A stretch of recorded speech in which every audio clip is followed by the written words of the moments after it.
Good morning. May I call this General Committee on Political Affairs and Security to order. Welcome. We have a full agenda today with addresses by our Rapporteur, Margareta Cederfelt of Sweden, Ambassador Christian Estrate, Chairperson of the Security Committee of the OSCE Permanent Council, Ambassador Desiree Koopmels, Chairperson of the Forum for Security Cooperation, Astrid Thors, OSCE High Commissioner on National Minorities, and Alexei Leshenkov, OSCE Coordinator of Activities to Address Transnational Threats. I would like to remind you that this meeting will conclude with a special debate on transnational security in the OSCE area, confronting terrorism. I think you will all agree this is a very timely and fitting topic considering the tragic impact that violent extremism is having throughout the OSCE region. In December, in my country, we were targeted by terrorists inspired improving our national legal frameworks in line with OSCE commitments, ensuring robust oversight of our security sectors and enhancing the level of dialogue both nationally and internationally.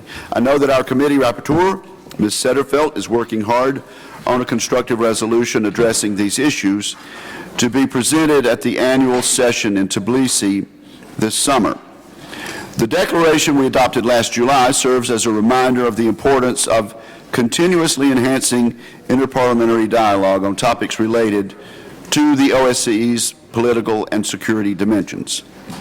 The Minsk agreements in full, the OSCE is committed to resolving the Ukraine crisis, preserving the integrity of the 10 Helsinki principles, and avoiding the risk of other frozen conflict emerging in the OSCE area. Critically, the Minsk agreements include essential measures to enhance security, including full compliance with the ceasefire, the withdrawal of heavy weapons, OSCE access all the way to Ukraine's international border, and the reinstatement of Ukraine's control over its international border. We, the members of the OSCE Parliamentary Assembly, have an important role in shaping the future of this organization. As the democratic backbone of the OSCE, the Parliamentary Assembly is well equipped to ensure the realization of its founding vision, uniting a community of states in common, comprehensive, and indivisible security. The Assembly's annual winter meeting here in Vienna provides us with an opportunity to hear directly from and to question the other OSCE institutions, the Secretariat, and the ambassadors representing all the OSCE participating states. I hope the dialogue we have today with our Secretariat and diplomatic counterparts on these first dimension issues will enable us to formulate more effective national policies that support OSCE's core principles. It will also inform our efforts to craft meaningful security-related resolutions and amendments for our annual meeting. So thank you for being here and welcome to the committee meeting on political affairs and security. Now, as to the agenda, a draft agenda has been circulated. Shall we proceed in this manner? First, we will have remarks and a presentation by our rapporteur, Ms. Margareta Cederfelt of Sweden, on her ideas and intentions regarding her report for the 25th annual session in Tbilisi. After Margareta's report, we will have a period of debate and entertain some 4 or 5 interventions. After that, we will hear in sequence reports from Ambassador Estrate, Ambassador Koopmels, and High Commissioner Thors. After those 3 presentations have been made, a second period of debate will ensue, and members are encouraged at this point to sign up for interventions in that regard. That portion of our program will end at on or before 10:45 this morning, at which point we will hear the presentation from Mr. Leshenkov, and we will have debate and conclude promptly on or before 11:45. So without objection, that will be the agenda. The agenda is agreed, and thank you very much for your cooperation. I am delighted at this point to turn the microphone over to Margareta Sederfeld, our rapporteur, and let's welcome her with a round of friendly applause.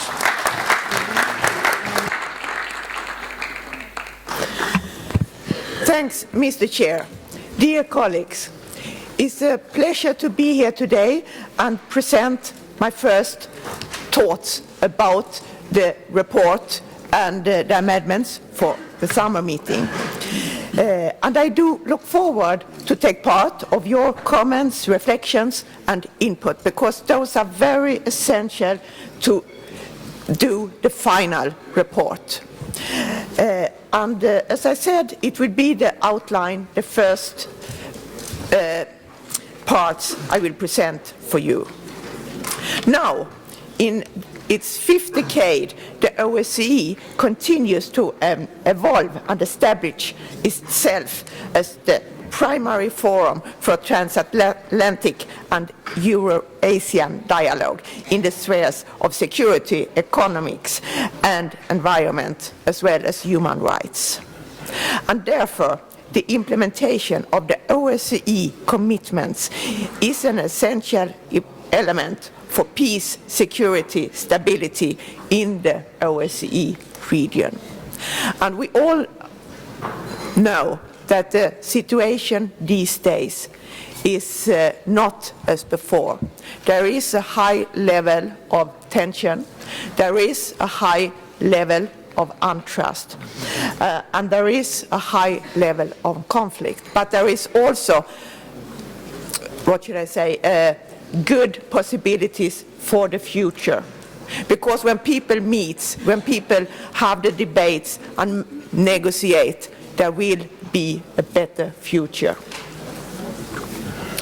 And for this presentation, I have 5 headlines. The first one is the transnational security and terrorism.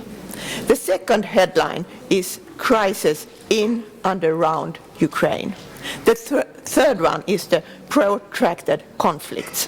The third one is women in peace building.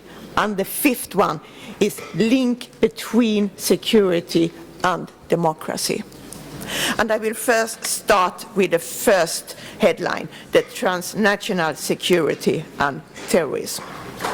There is ongoing conflict in Europe and its surrounding. This has become a catalyst for refugee, migrant crisis and impact in nearly all OSCE countries.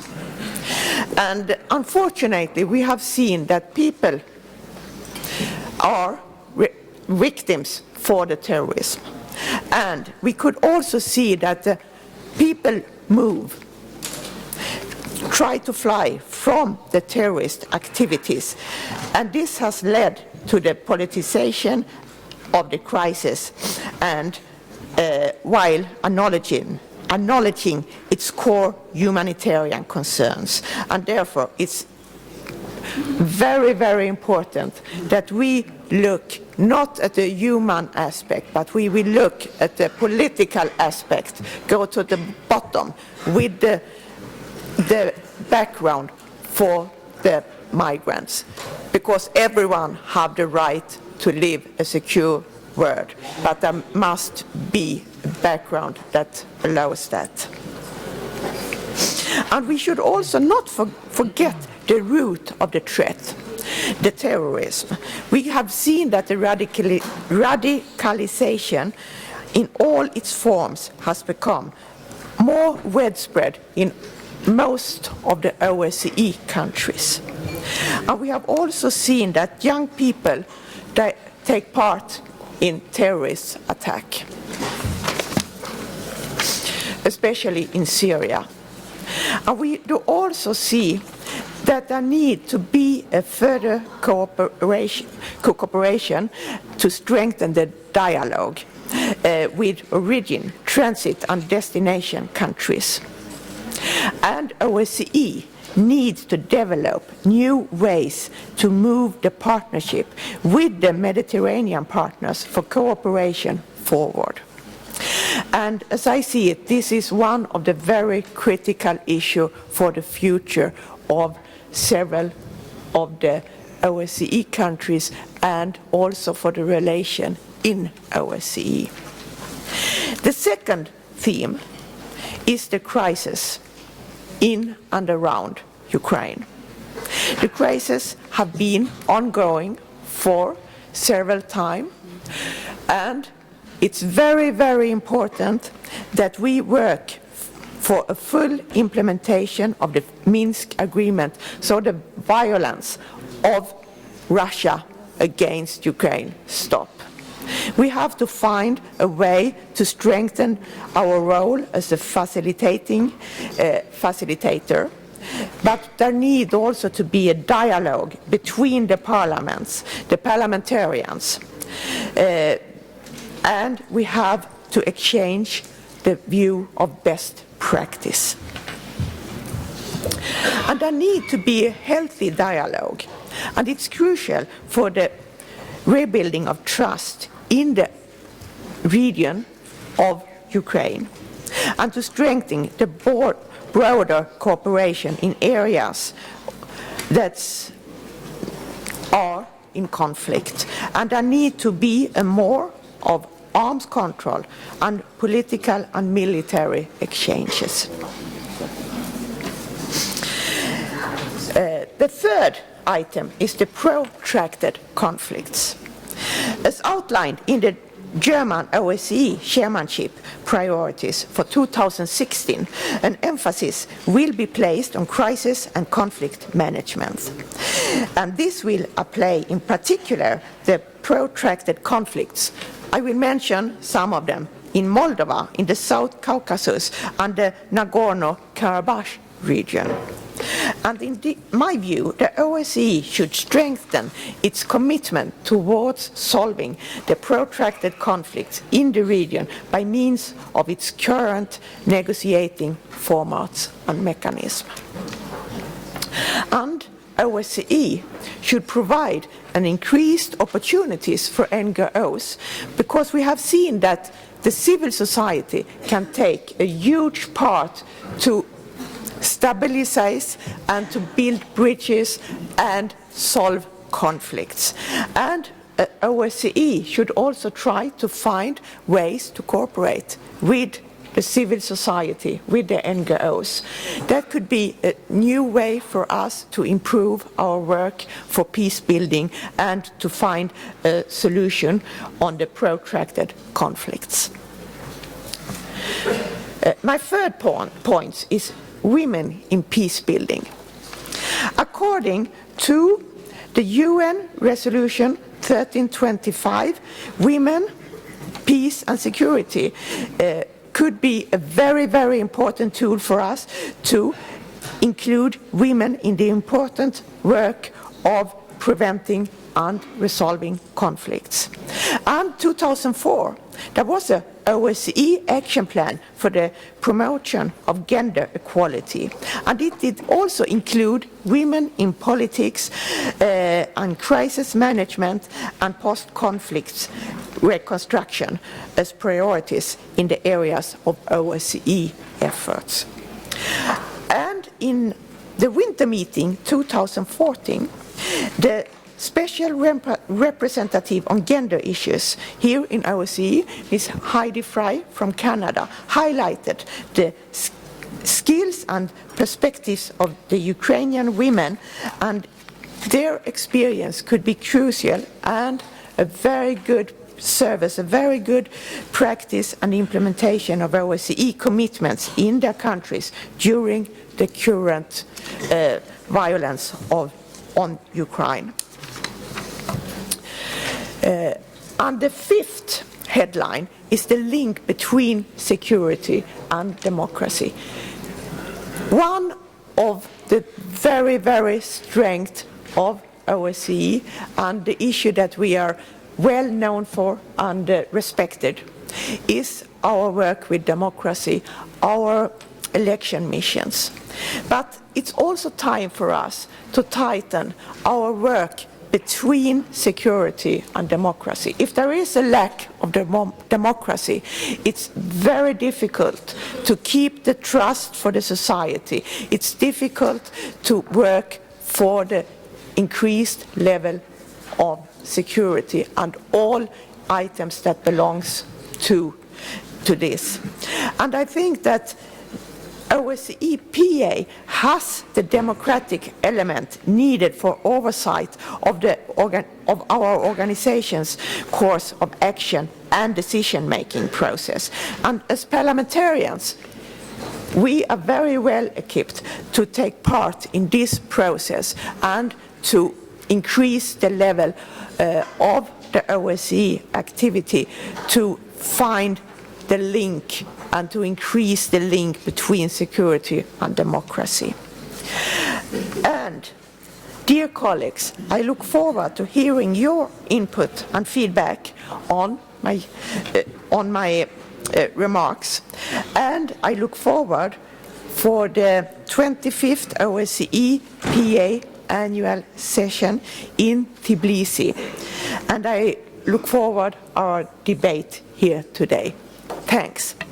Thank you, Ms. Setterfeld, and we appreciate your hard work and look forward to hearing further from you in Tbilisi. At this point, there will be 6 interventions in the debate portion following this report of our rapporteur. Mr. Thielsen of Canada, Mr. Gigamayan of Armenia, Mr. Compagna of Italy, Mr. Slutsky of the Russian Federation, Mr. Francesco of Italy, and Mr. Surfrich of Ukraine. These individuals will speak for no more than 3 minutes. At that point, we will conclude the debate, but debate along these lines will continue after the next 3 presentations. And so at this point, Mr. Thielsen of Canada is recognized for 3 minutes. You may proceed, sir.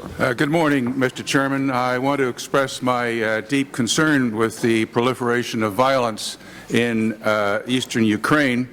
While some progress has been made towards the implementation of the Minsk II peace agreement, much remains to be done. Rather than withdrawals of heavy armaments, OSCE officials on the ground are reporting redeployments. Contrary to a ceasefire, there's an intensification of violent conflict. Instead of humanitarian and reaching those in need, we hear reports of Russian troops fanning the flames of brutal rebellion. In response to Russian aggression in Ukraine, Canada has imposed a range of economic sanctions against more than 270 Russian and Ukraine officials and entities. These targeted and calibrated sanctions to date have concentrated on Russia's financial, defense, and energy sectors, as well as key officials linked to the illegal annexation of Crimea and the ongoing crisis. Canada stands united with our allies and partners in sustaining pressure on Russia until a Minsk peace deal is fully implemented and the call on the Russian Federation to respect Ukraine's sovereignty and territorial integrity. Notwithstanding any high-level dialogues, only when Russia meets these commitments should like-minded states consider appropriate next steps, such as rolling back sanctions. Mr. Chairman, I'd like to take this opportunity to also extend a particular word of thanks to OSCE staff, especially those involved with election monitoring in Ukraine and members of the Special Monitoring Mission, for their dedication to such a difficult task and for their enduring bravery. In closing, Mr. Chairman, in the face of the unacceptable annexation of its territory, Ukraine is confronting immeasurable challenges.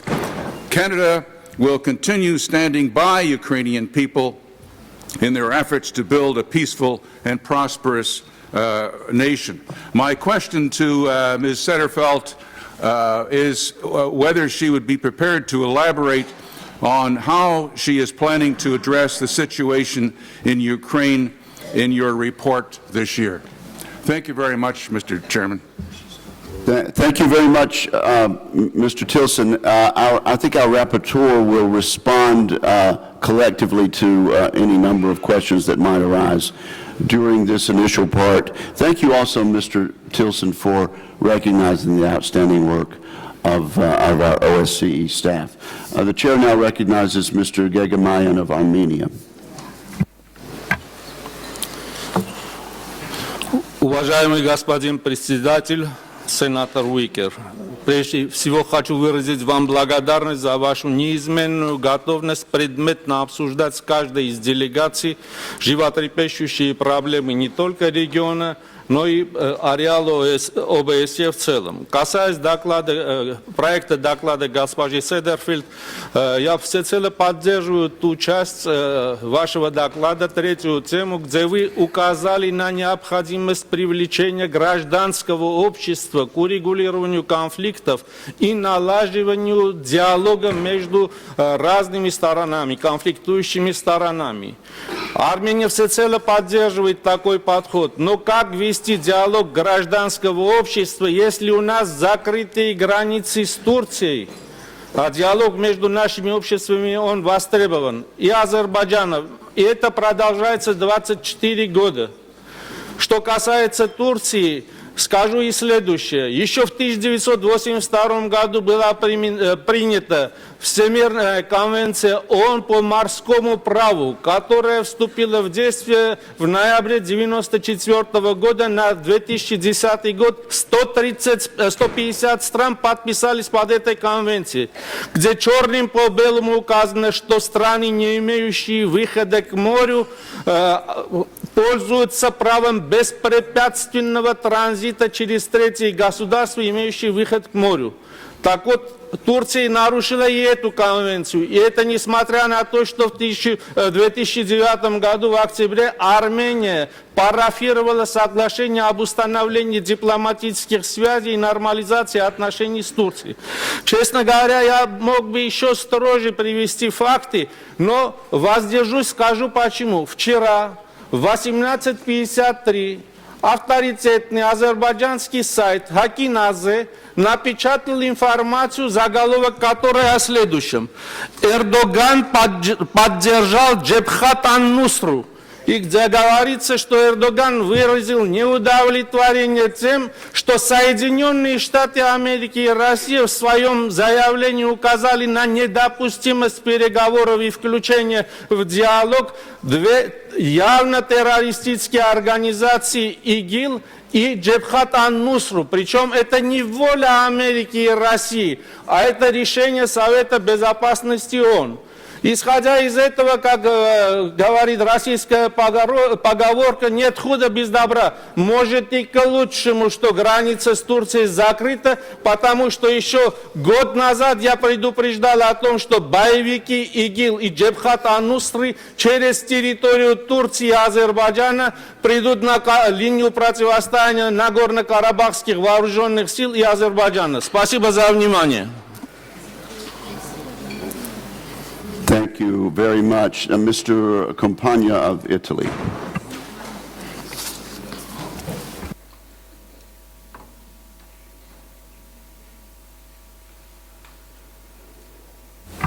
Is Mr. Compagna here? If not, we will move to Mr. Slutsky of the Russian Federation. Большое спасибо, господин председатель. Я хотел бы выразить благодарность госпоже Седерфельд за сбалансированный и весьма спокойный доклад, но мне кажется, в нем недостаточно отражено то, что сегодня является главным для нашей организации, то, что она призвана сыграть ключевую институциональную роль в формировании будущего европейского континента, европейской безопасности. И сегодня наша организация должна прежде всего способствовать стиранию разделительных линий, которые искусственно проводятся на ее пространстве. Сегодня я хочу выразить резкое несогласие с господином Тилсоном в том, что касается санкций. Санкции должны вводиться, как вчера справедливо отметил в своем выступлении господин Токаев, только Организация Объединенных Наций и только в совершенно исключительных ситуациях.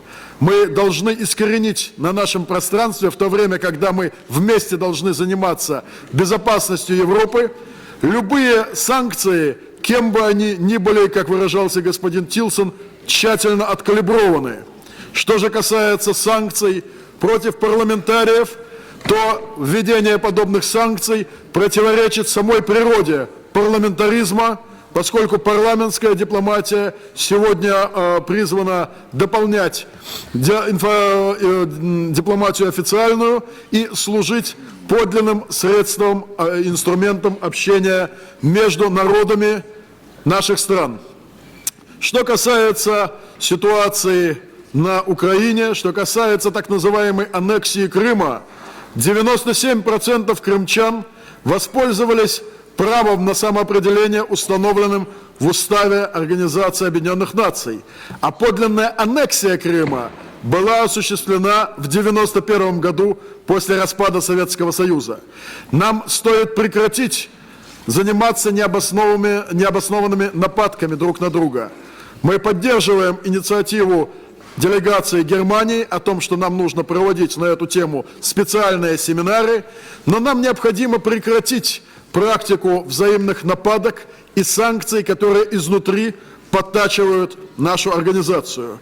Мы должны помнить, что сегодня решается, кто будет строить европейскую архитектуру, в том числе архитектуру безопасности 21-го столетия. Кто-то извне, либо мы сами, и в этом наша организация должна вернуться к тем задачам, ради которых в свое время было создано совещание по безопасности и сотрудничеству в Европе. Без этого совещания не состоялось бы ни объединение Германии, ни многие успехи европейской интеграции конца 20-го столетия. Что касается ситуации на...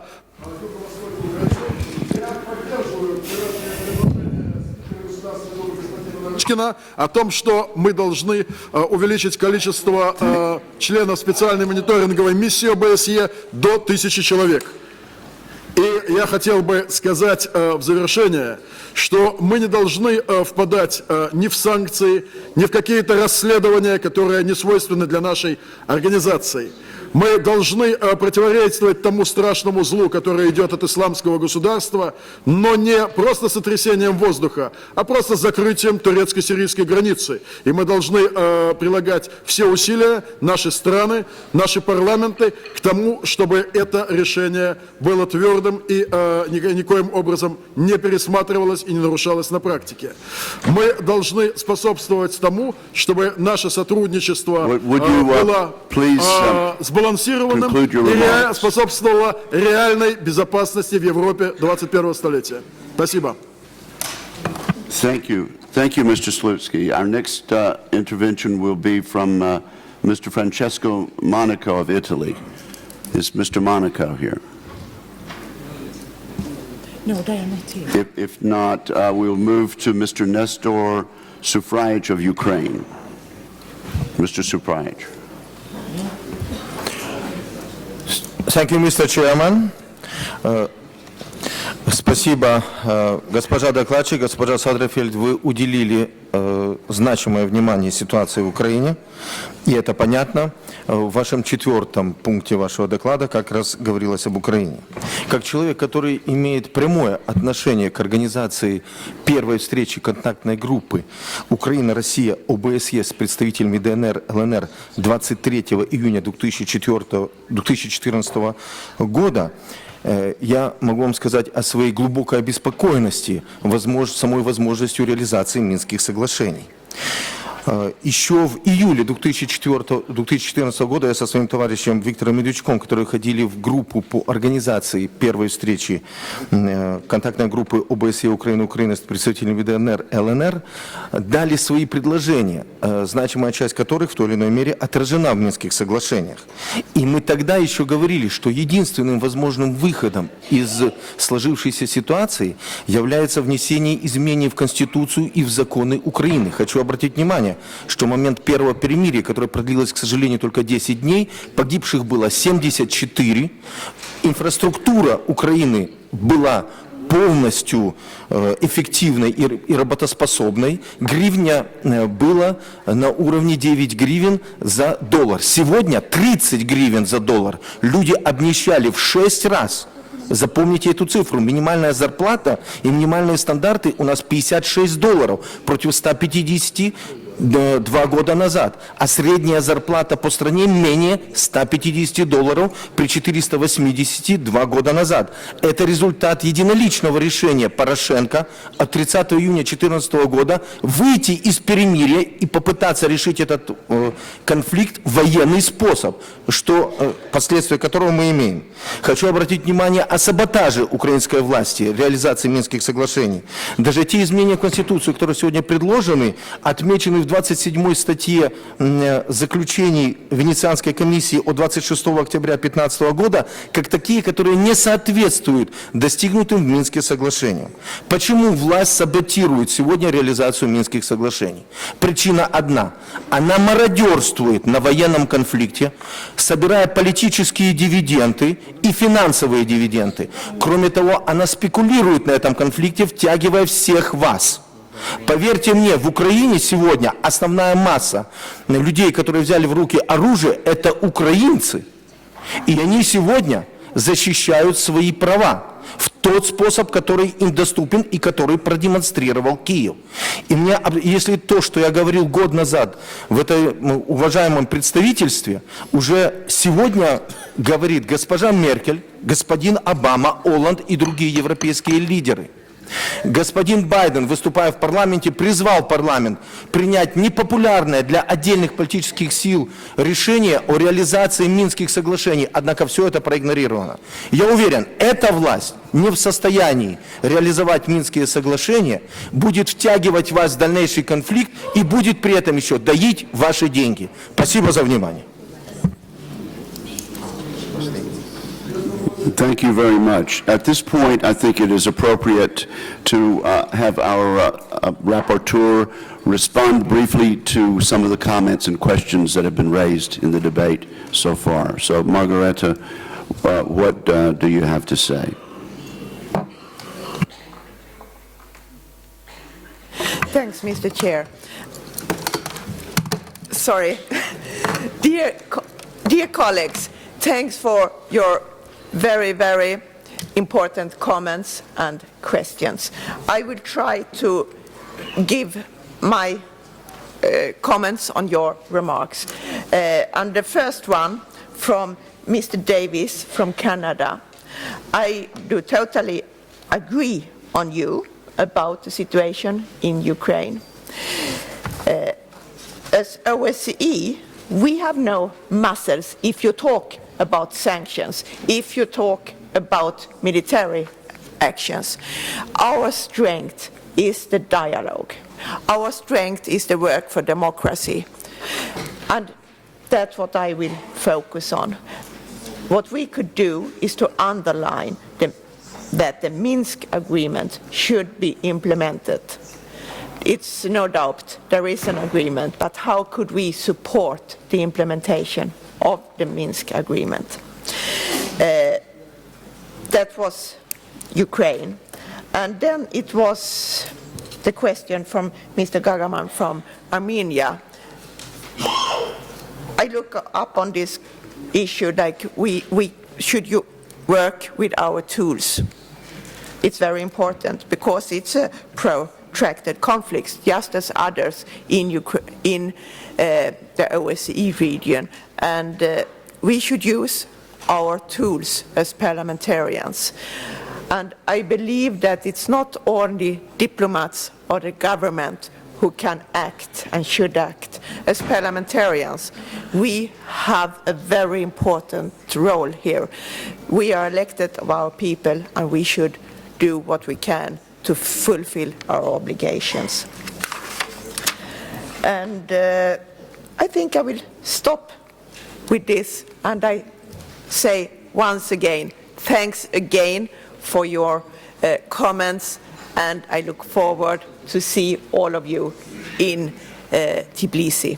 Thanks, Mr. Thank you, Ms. Satterfeld. May I say that the discussion has been lively so far. A number of you approached the chair during the debate and asked if you could intervene at this point. I think the better procedure would be to do as we agreed at the beginning. Now to hear from our other three presenters, our next three presenters, and then no one will be deprived of an opportunity to speak as time permits. And so if that's all right, we'll proceed in that way. Let's hear now from Ambassador Cristian Estrate, Chair of the Security Committee of the OSCE Permanent Council and Permanent Representative of Romania to the OSCE. Ambassador Estrate. Chairman Wicker, honorable members of the OSCE Parliamentary Assembly, it is a great honor for me to address again the General Committee on Political Affairs and Security in my capacity as chairperson of the OSCE Security Committee to introduce our work program for 2016, which reflects the German chairmanship priorities in the field of countering transnational threats.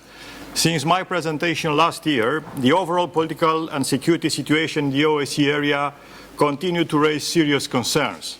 Against the backdrop of ongoing crises in and around Ukraine and existing protracted conflicts, an unprecedented level of terrorist threat and an outburst of the migrants and refugee crisis call for immediate response. Our organization is uniquely placed to address current challenges, banking on the expertise of its dedicated secretariat, autonomous institutions and field presences. The solid network of partnerships is yet another valuable asset, alongside with the contribution that you, the OSCE Parliamentary Assembly, are bringing when meeting in sessions, but also in your daily work in service of peoples from Vancouver to Vladivostok.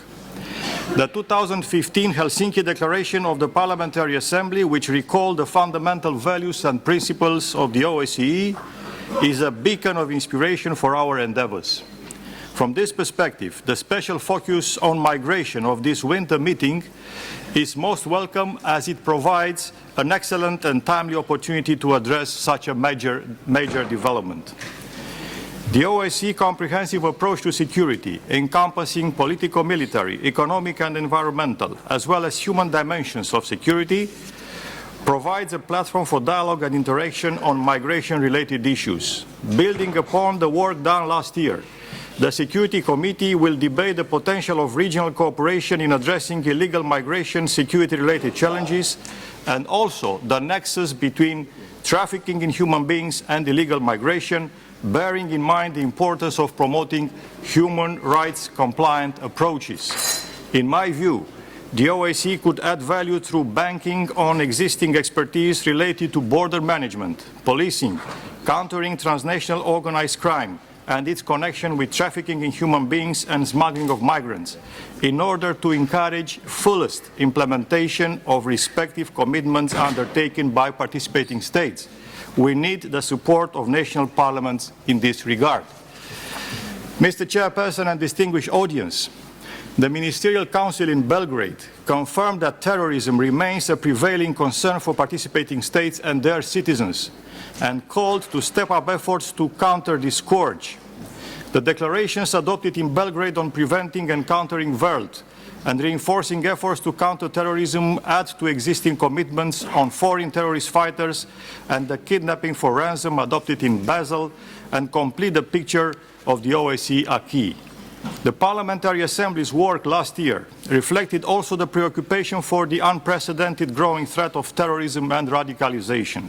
Let me recall in this respect the adoption in Helsinki of a resolution on a comprehensive legislative reform on foreign terrorist fighters in the OSCE area. However, If we are to be successful in identifying effective responses to terrorism, it is essential to translate words into action. The implementation of OSCE commitments should remain an integral part of our effort to counter terrorism as a shared responsibility.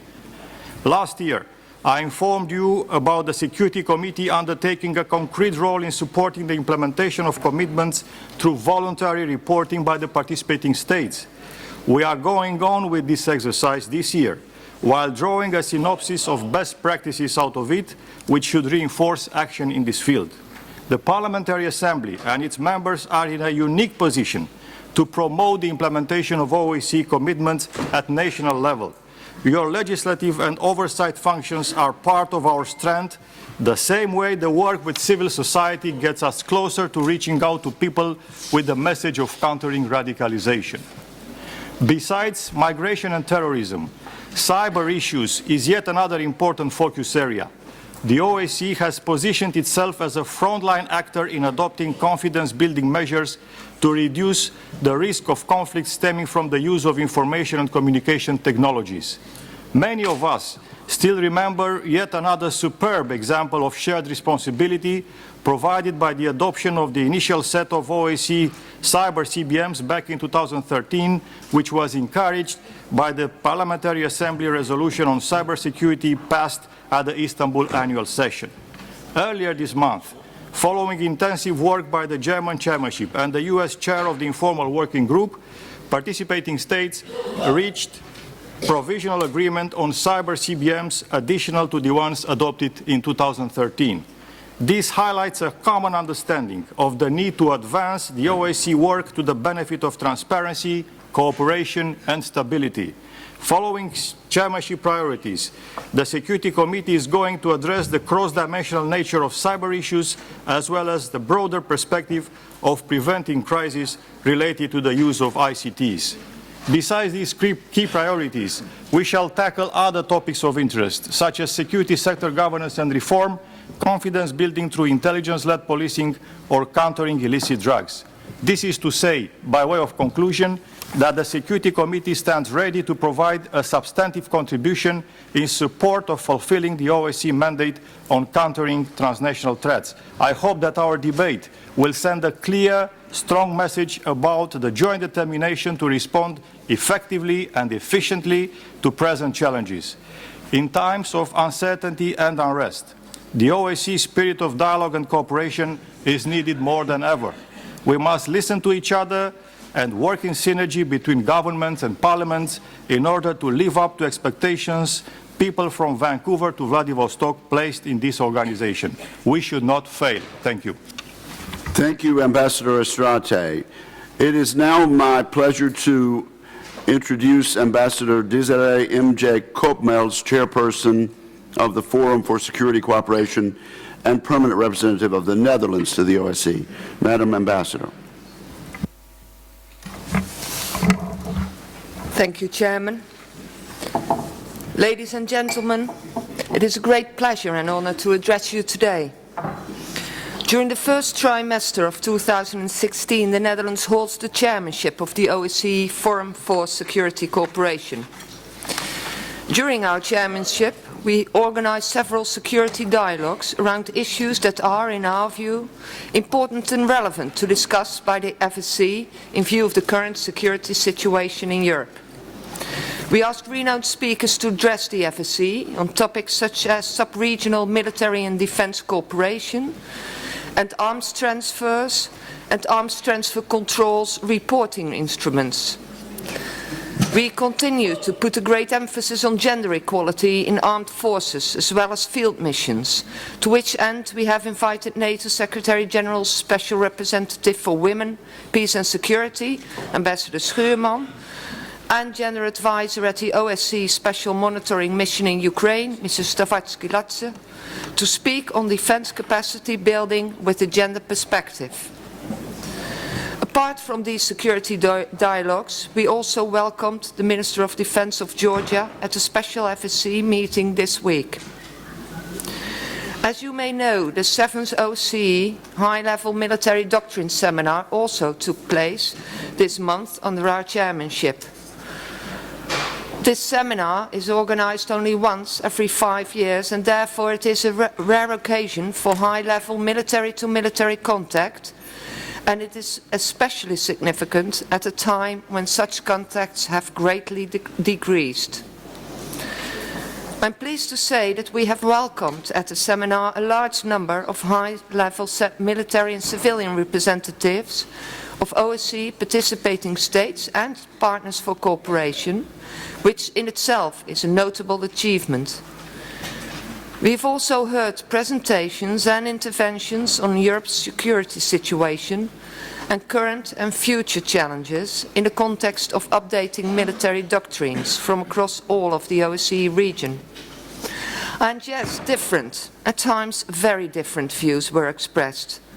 But the importance of this exchange and the fact of the opportunity for contacts, also at the military level, cannot be denied, and with it the importance of ongoing dialogue. Furthermore, just this Wednesday, in the framework of the FSC's weekly security dialogues, the Dutch chairmanship has also dedicated one meeting of the FSC to discuss the OSCE Code of Conduct on political, military aspects of security, focusing on matters related to international humanitarian law and its important relation to the Code of Conduct, as well as on practical considerations of its implementation by participating states. In this regard, I can also inform you that very recently the German OSCE chairmanship has sent out a save-the-date invitation for a conference on the Code of Conduct, which will take place on 2 and 3 June 2016 in Berlin. It is organized by the German chairmanship in office together with the CPC and in partnership with the Parliamentary Assembly and DCAF. The conference aims to strengthen the awareness of the Code of Conduct among parliamentarians such as yourself. As the FSC chairmanship, we of course fully support this event and would encourage you to consider your participation. Finally, I want to briefly touch upon an issue that concerns all three FSC chairs in 2016, the Netherlands, Poland and Portugal, namely the requirement that this year the so-called Vienna document should be reissued.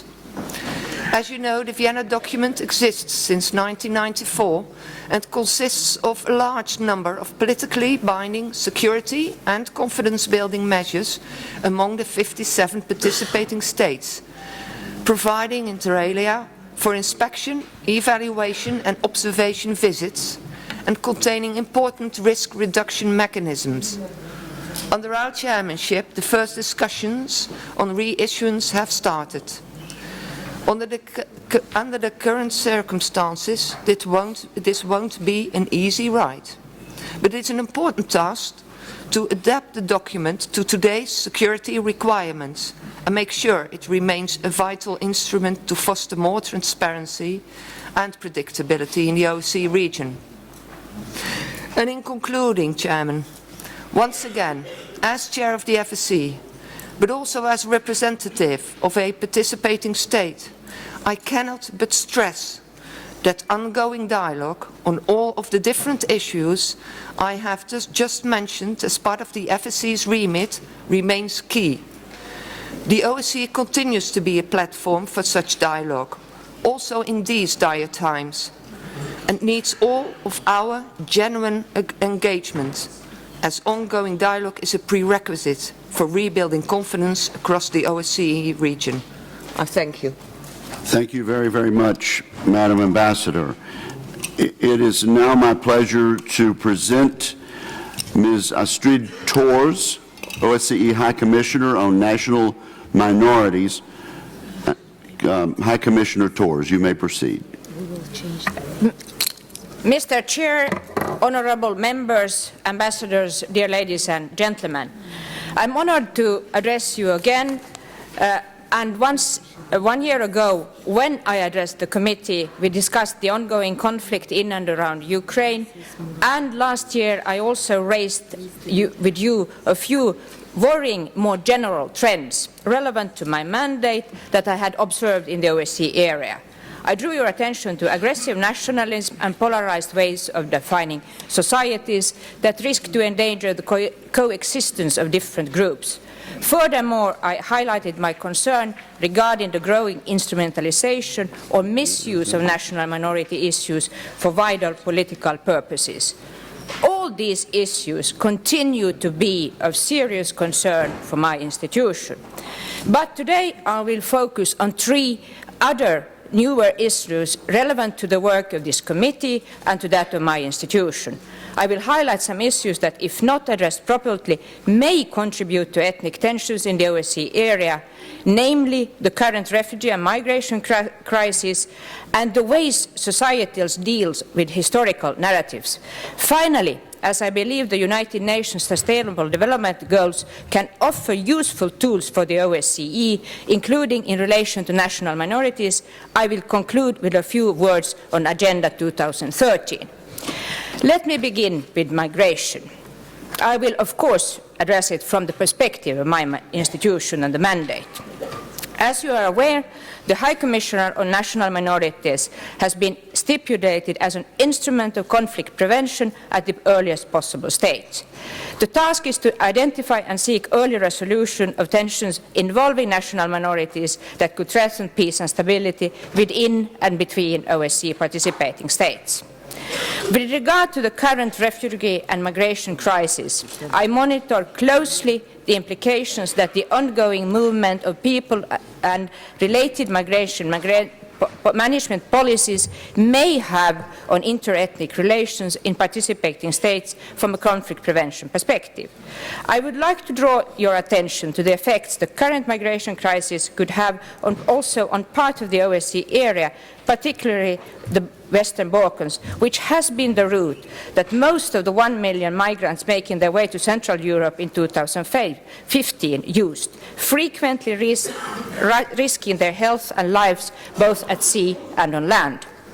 The most significant migration routes at present cross countries that face ongoing challenges in the terms of integration of their diverse societies and which have a recent history of violent conflicts. Current developments unfold as many of the countries in the Western Balkans, which arose from the breakup of former Yugoslavia, still have a significant number of refugees and internally displaced persons.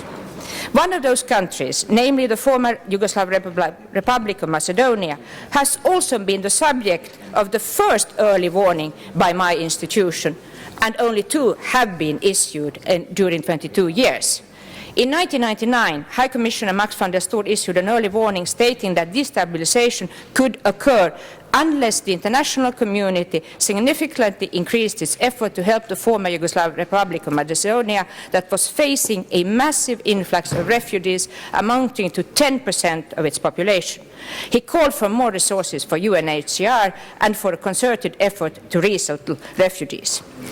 The current refugee crisis has strained both the capacity and tolerance in the countries along the land path. We have observed a clear increase of nationalistic rhetoric, which can exacerbate tensions within societies and construct a climate of distrust and suspicion between communities and towards minorities. I call on political and community leaders to stand up for the commitment to equality and the protection of human rights, including the rights of persons belonging to national minorities. Without a concerted effort to handle the influx of refugees, I would anticipate that tensions may worsen with time and as pressure mounts on the countries along the route. This is why, like many others, hope to see regular and regulated pathways to Europe established to allow refugees to reach safety without putting their lives in the hands of smugglers and making dangerous sea crossings. It's not my mandate to suggest solution to the migration crisis. However, I believe that it's my role to state that the way in which Europe responds to asylum seekers will have an impact upon the way how other security and human dimension commitments are respected, including as regards persons belonging to national minorities. Full respect for these commitments is an essential factor in terms of ensuring stability in the OSCE area. And we cannot shy away from the fact that some of the newly arrived will stay in the countries where they now have arrived, and thus there is a need to implement successful integration strategies. I do believe that the Ljubljana Guidelines on Integration of Diverse Societies, elaborated by my predecessor in 2012, could give some inspiration to such strategies. second item, historic narratives and the need to allow multiple perspectives. We see that this is an issue emerging in many parts of the OSCE area and one that has potential implications on the cohesion of diverse societies as it touches upon issues related to a sense of belonging to a society. Societies are often confronted with the need to establish a delicate balance between forgetting and remembering. Today, historical narratives have become an integral part of the agenda and rhetoric of various political actors at the local, regional and international levels across the OSCE area. Historical narratives are commonly used to build nations, shape communities and foster national or regional identities.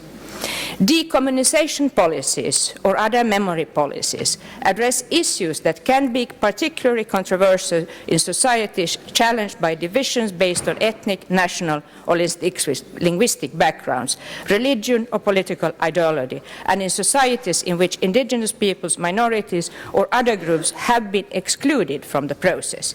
In this context, states and other stakeholders must make a difficult choice between which narrative to promote, specific, exclusive or inclusive or plural narratives, for which purpose and following which process, who should be consulted and on what exactly. Let us remember that while events may be proven, historical narratives are always viewpoints that by definition are partial. Communities are neither monolithic either. The central issue is thus to ensure that such policies, among other communication policies, are not transformed into a source of antagonism between communities, and to ensure that people hear the stories of others and learn to recognize their common humanity. The Ljubljana Guidelines on Integration of Diverse Societies, mentioned earlier, encourage the state that embark on a difficult path of rethinking history to ensure a multi-voice narrative that is inclusive of and accessible to all members of society, including national minorities. And the guidelines advise that, among other things, when introducing and prohibiting symbols or erecting or dismantling statues, monuments and other symbolic objects or buildings, states should take due account of both historical and contemporary community relation. In this context, state policies should aim to foster intercultural links and mutual recognition and the accommodation of all groups in society. Authorities may be tempted to obtain short-term political gains by pushing the implementation of the laws, but I continue to encourage states to take time and adopt a multi-perspective approach, allowing time for dialogue and discussion, taking into account the right to freedom of opinion and expression, the right to information and education, and the rights of individuals and groups to have access to their cultural and historical heritage and that of others. Finally, the Agenda 2000, the Sustainable Development Goals. I have been pleased to note that the concept of inclusiveness is gaining more ground in international and regional agendas. Notable the mentioned sustainable goals, the Agenda 2030, agreed last year, reflect the idea that development will not be sustainable unless it reaches all sectors and all members of society in a world that is inclusive. The Sustainable Development Goals cover a lot of ground in terms of inclusive development. They call for inclusive education, access to justice for all, and building inclusive societies with inclusive institutions at all levels. Furthermore, they set the goal to empower and promote the social and economic and political inclusion of all by 2030. I understand that the United Nations is currently developing global indicators to monitor progress towards the achievement of the Sustainable Development Goals. These global indicators are expected to be complemented by national ones. A central issue with regard to effectively monitoring results is the availability of disaggregated data. This is crucial when it comes to ensuring that development indeed reaches all sectors and members of society, including national minorities. The goals and targets I have referred to are some examples of issues that are relevant both to UN's and OSCE's agenda. I hope the OSCE could look further into Agenda 2030 and seek to identify to what extent it could offer tools and as well as points of reference, benchmarks in our work of ensuring comprehensive security. And as to the implementation of the policies to achieve this inclusiveness, I of course believe that Ljubljana guidelines can offer practical advice. Integration policies based on good governance and respect for minority rights, including socio-economic participation, are a prerequisite to lasting peace and security in multi-ethnic states. And of course, economic and employment opportunities play a fundamental role. Thank you for your attention. Well, thank you very much. And ladies and gentlemen, let's express our appreciation at this point to all three of our presenters. Thank you very, very much. At this point, we will resume debate with two cautions. This debate will end at 10:45, and we will have our special presentation then on confronting terrorism at that point. And also, please limit remarks to 3 minutes. The gavel is going to come down heavy at the end of 3 minutes. So at that point, the chair recognizes for an intervention Mr. Servates of the Netherlands. Thank you, Chair. I originally requested to intervene in the first session with Ms. Sederveld, but obviously with my own ambassador here present and Ms. Stors, who is a honorary Dutch woman now being based in The Hague, this is the perfect session to make this intervention. Let me use this opportunity to express my and the Dutch delegation's concern about recent developments in Ukraine, in the east of Ukraine, violations of the Minsk agreement and an increase of violence. And I would like to ask some of the officials here present at the table to tell us what they can do to use the OSCE as a forum for dialogue to counter these recent violations. I especially would like to ask Ms. Stors for her comments, not specifically in the east of Ukraine, but in the Crimea, where I understand that her office still does not have any access to monitor the situation there, including the situation of national minorities. Mr. Chair, I would also like to use the opportunity to bring to the attention, I think in this case, for Ms. Sederveld and her annual report due in Tbilisi later this year, to also bring some attention to the tragic incident with flight MH17 in the summer of 2014, where 300 people lost their lives, including one of our colleague parliamentarians, a senator from the Netherlands. The report from the Dutch Safety Board on what happened that tragic day in July was published last year.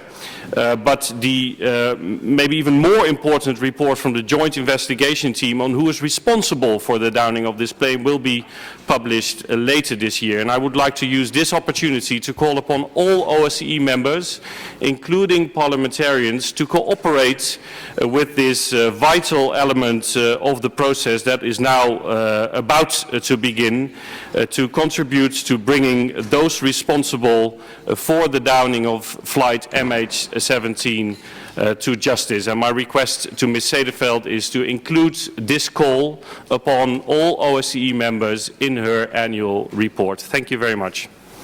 Thank you. The chair now recognizes Mr. Sufraich of Ukraine. Спасибо, господин председатель.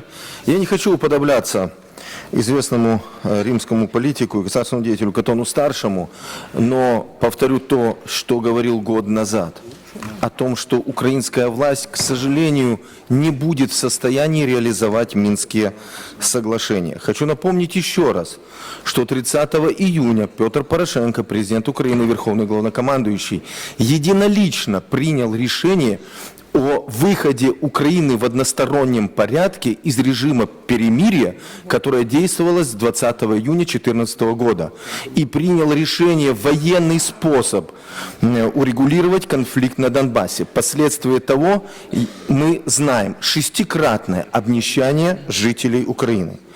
Безусловно, сегодня присутствуют внешние факторы. Мы говорим о влиянии России. Россия особенно и не скрывает свое влияние на ситуацию, участвуя в трехсторонней контактной группе Украина, ОБСЕ, Россия, и оказывает реальное влияние на разрешение этого конфликта. Сегодня обращали внимание на то, что конфликт усиливается и появляется угроза разворачивания местных очаговых противостояний в новый фронтальный военный конфликт. И такая угроза действительно есть.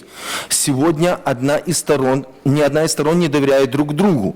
Поэтому я еще раз обращаю ваше внимание, о чем говорил год назад, о чем говорил в Хельсинки, и о чем уже сегодня говорят лидеры Германии, Соединенных Штатов, Евросоюза, о необходимости предоставления гарантий всем сторонам конфликта. А для сепаратистов такой гарантией может быть стать исключительно изменение в Конституцию согласно принятых в Минске соглашений и внесение законов, изменений в законы Украины. И при всем уважении эти изменения не могут быть внесены ни в Бундестаге, ни в Конгрессе Соединенных Штатов и даже не в Государственной Думе России, а только в Верховном Совете Украины, в парламенте Украины. А сегодня это не делается. Почему?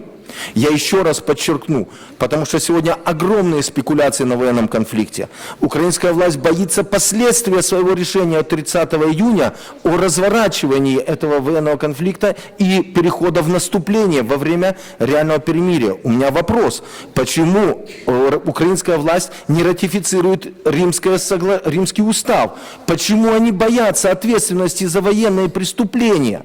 Наверное, они что-то знают. И почему сегодня Байден, выступая в парламенте, призывал украинских парламентариев и президента Украины принять законы, которые отражены в Минских соглашениях? Зачем они нужны? Это реальная дверь, которую надо показать сепаратистам, что у порога этой двери они должны оставить оружие и, получив законодательные гарантии, пойти и закончить этот конфликт. Подчеркиваю, воюют украинцы, оружие в руках у украинцев, и гарантии нужны им. Без этих гарантий этот конфликт только будет разворачиваться. Спасибо за внимание. Thank you very, very much. Ms. Dade of Albania. Thank you, Mr. Chair. I want to express my highest appreciation for the presentations here, but I asked for the floor in the first item, which had to do with the rapporteur, because I had 2 suggestions, and if I may do it now, I would be pleased. So, talking about Mediterranean partners, I have to suggest that we need to cooperate with other structures, parliamentary structures. Last week it was in Tirana, the 10th anniversary of the Parliamentary Assembly of Mediterranean countries. There were delegations on their highest level in the Speakers of Parliament, and there was a brilliant discussion about common challenges concerning what are under discussion even in this session. And we need to cooperate and to see the findings of this very important meeting in Tirana. Second, talking about protracted conflicts and Moldova, because I chair the group from the Parliamentary Assembly on Moldova, I strongly support the idea that we can bring also women on board. I was highly impressed at the way women conducted elections in the last elections in Moldova. In 90% they were members in the commissions, and they were also teachers, so we can also act together and do something concerning the contribution of women and civil society. At the same time, I welcome the activity in the German, in Berlin, concerning protracted conflicts, and I would encourage the delegation from Moldova to participate. And perhaps it's a question, but I would also suggest that you might have a visit in Moldova, together with us perhaps at a proper moment before Tbilisi, and in that case you'll have a better report concerning Moldova. Thank you very much. Thank you very, very much. The chair now recognizes Ms. Muradova of Azerbaijan. Спасибо, уважаемый председатель. В докладе госпожи Седерфельд отмечалась роль значимости участия гражданского общества в разрешении конфликтов, и за это я ей благодарна. Мы всесторонне поддерживаем это предложение. Отмечу, что мы всегда выступаем за налаживание диалога между общинами Нагорного Карабаха, однако армянская делегация специально продолжает делать провокационные выступления, зная, что Армения сама препятствует диалогу между гражданским обществом, общинами Нагорно-Карабахского региона Азербайджана. Если бы наши турецкие коллеги были бы здесь, они бы обязательно сказали следующее.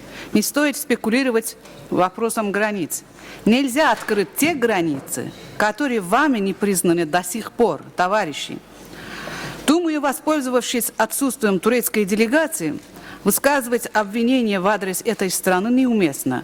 Турция, государство, член ОБСЕ, непосредственно граничит с Сирией и больше всех пострадала из-за этого противостояния.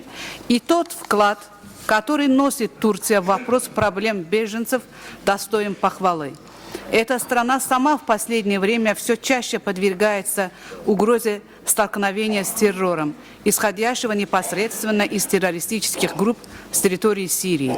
И поэтому абсурдно обвинять Турцию в поддержке каких-то террористических организаций. Борьба с терроризмом должна вестись коллективно, без подхода двойных стандартов, и должна вестись однозначно со всеми террористическими организациями. В этой связи повторюсь, неправильно ставить под сомнение значимость Турции в борьбе с терроризмом, как страны, которая больше других страдает от него.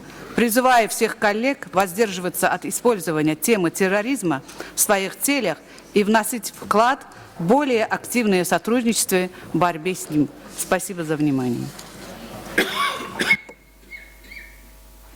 Thank you very much. Mr. Appel of Poland. Thank you, Mr. Chairman. The conflict in and around Ukraine can have direct consequences for the whole OSCE region. We should work on a sustainable political solution to the crisis with respect to Ukraine's territorial integrity and OSCE commitments. Poland has welcomed extension of the mandate of OSCE Special Monitoring Mission to Ukraine. We thank German chairmanship to successful effort for this smooth extension. SMM has a vital role in implementation of Minsk Protocol, Minsk Memorandum and Minsk agreements. I would like to stress that our parts are responsible for security and safety of SMM monitors. Poland pays tribute to our monitors for their excellent work. Their safety and security should remain top priority, as well as sovereignty of Ukraine. Europe faces serious migration crisis, but should not be distracted from adequate response to the Russian aggression against Ukraine. The conflict in Ukraine undermines the stability and security of Europe. Mr. Chairman, in this context, I would like to ask whether Russian representative who expressed so strong opinion on Ukraine yesterday should have his hearing on the matter. His entrance to Western countries has been banned. I think his credibility is doubtful. Thank you. Thank you very much. The chair now recognizes Mr. Don Davies of Canada. Thank you, Mr. Chairman. Dear colleagues, most of you know that Canada recently held a national election. One of the first things our new Prime Minister did was appoint, for the first time in Canadian history, a cabinet composed of 50% women. When asked why he did so, he answered plainly, because it's 2015. This was an answer that proved very powerful because it is so simple, so clear, and so obvious. Now, this winter meeting has focused on the very serious and urgent issue of mass migration, of millions of people seeking refuge from war and devastation, both in Europe and elsewhere. And we have heard many excellent reports and speeches about the myriad problems and challenges this has created. Issues of settlement, of integration, of funding, of security. But I would like to remind us all of the root cause of this devastating tragedy, and that is the use of violence to resolve political conflict. I believe this causation is clear and obvious. From Syria to Iraq, to Libya, to Ukraine, to many other places in the world, it is the fact that we still use violence and military power to address our differences that the obscenities of dispersal, death, and despair arise. This is unacceptable, but it is solvable. In our own lives and nations, we absolutely reject violence as a means of resolving our disputes. We wouldn't accept it in this room, in our families, in our cities, in our states. And every nation in this room has agreed to the OSCE's foundational document, the Helsinki Final Act. In so doing, we have all committed to respect sovereignty, to refrain from the threat or use of force, to fulfill our obligations under international law, and to settle disputes peacefully. Dear colleagues, we have agreed to the rule of law. So, if we truly want to address the issue of refugees, then we must stop the violence that produces them. We must build institutions of law at the international level where parties may air their grievances and have their disputes resolved in confidence that they can receive full, fair, and comprehensive hearings. If we want genuine security, which is an explicit objective of this organization, we must build strong, effective dispute resolution mechanisms based on the rule of law. This will be challenging, but we must do it for one simple reason, my dear colleagues, because it's 2016. Thank you, Mr. Chairman. Thank you very much. And now the chair recognizes Mr. Gegamayan of Armenia. Уважаемый господин председатель, дорогие коллеги! Выступая 12 февраля, президент Армении высказал следующую принципиальную позицию внешнеполитического курса Армении. Армения никогда не строила и впредь не будет строить свою политику, исходя на имеющихся противоречиях великих держав. Это продиктовано всей нашей историей и той действительностью, которая говорит вот о чем. Около 3 миллионов армян проживают в Российской Федерации, 1,5 миллиона армян проживают в Соединенных Штатах Америки, 400 тысяч армян во Франции, 250 тысяч армян в Иране. Это потомки чудом уцелевших от геноцида армян в Османской империи граждане.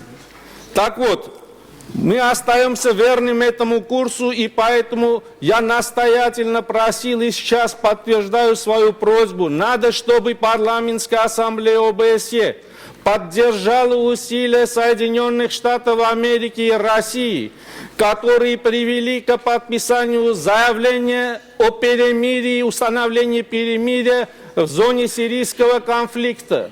И этот вопрос будет внесен в повестку дня Совета Безопасности ООН. Что касается реплики моей уважаемой Бахар Ханум, хочу сказать, что я привел цитату из азербайджанского сайта Hakin AZ News 64395. Ну при чем тут Армения, если азербайджанский сайт пишет следующее? Как передает газета Джумхуриет.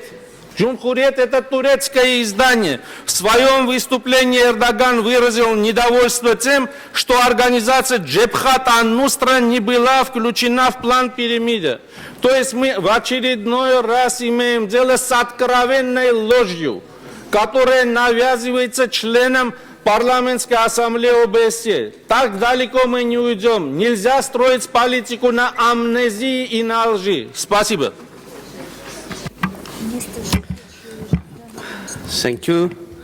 I'd like to ask Ms. Katja Kehl from Germany to take the floor. To be ready, Mr. Alain Nere from France. Ja, vielen Dank, liebe Kolleginnen und Kollegen, für die Berichte und die spannende Debatte.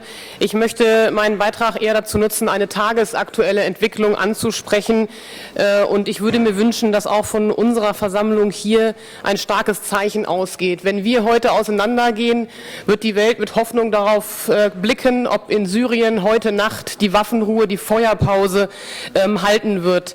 Nach einem fürchterlichen Krieg von 5 Jahren mit über 250 Toten, 400.000 Menschen, die unmittelbar vom Hungertod bedroht sind und über 4 Millionen Flüchtlingen auch in unseren Ländern, besteht nun zum ersten Mal eine leichte Hoffnung. Und nicht nur unsere türkischen und unsere russischen Freunde sind tief involviert, auch viele von uns, auch mein eigenes Land, sind militärisch in diesen Konflikt involviert.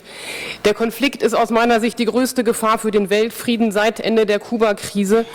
Und wir sollten alle von hier aus auch appellieren, auch als parlamentarische Versammlung der OSZE, dass diese Feuerpause heute Nacht, die eintreten soll, auch wirklich halten wird.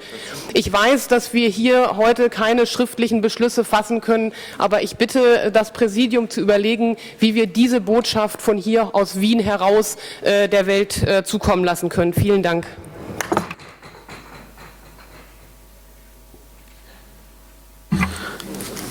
Thank you very much. Now, next speaker is Mr. Alain Nere from France. To be ready, Mr. Franz Tönnes from Germany. Mr. Nere, please, you have the floor. Merci, Monsieur le Président. Le problème de la crise migratoire nous interpelle tous et aujourd'hui, je me félicite que notre commission permanente ait adopté ma proposition de création d'une commission spéciale de notre Assemblée parlementaire sur la crise migratoire. Problème crucial et de plus en plus préoccupant pour notre région OSCE. En effet, il est urgent d'engager et de poursuivre des actions concrètes pour apporter des réponses à ce grave problème humain, social, économique et politique. Il y a les migrants qui fuient la guerre, la terreur quotidienne et la mort, et ceux qui fuient leur pays en espérant trouver une solution à leurs problèmes économiques et sociaux. Il ne faut pas non plus oublier les problèmes posés par la nécessité de les recevoir dignement dans les pays d'accueil. Il faut donc apporter rapidement des aides fortes au développement aux pays d'origine des migrants et y rétablir la paix et la sécurité et la liberté. Mais il y a aussi, ne l'oublions pas, les responsables de l'augmentation du nombre des migrants, ceux qui les abusent et exploitent honteusement et sans scrupule leur misère et leur détresse. Vous avez reconnu les passeurs, les réseaux de passeurs, souvent bien identifiés et connus. Il faut éradiquer ces réseaux, car si les migrants sont des victimes, les passeurs sont des criminels. Je le répète, notre commission spéciale doit impérativement se mettre à l'œuvre rapidement et être porteuse de réponses concrètes et rapides d'espoir. Le temps presse, il faut des actes.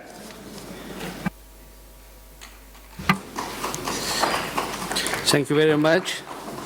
Now, next speaker is Mr. Franz Tönnes from Germany. To be ready, Mr. George Sereter from Georgia. Mr. Tönnes, you have the floor, please. Herzlichen Dank, Herr Vorsitzender, liebe Kolleginnen und Kollegen. Ich bin Astrid Thors sehr dankbar für Ihren ausführlichen Bericht und für Ihre Position. Ich möchte eingangs zur Migrationsherausforderung etwas zur Ukraine und zu Russland sagen. Und will ausdrücklich an beide und auch an die Separatisten im Donbass und in Luhansk appellieren, sich an die Vereinbarung von Minsk zu halten. Wir haben in der Ukraine 1,5 Millionen Binnenflüchtlinge. Wir haben in Russland gut 1 Million Flüchtlinge aus der Ukraine. Auch hier sind beide Länder von diesem Thema betroffen.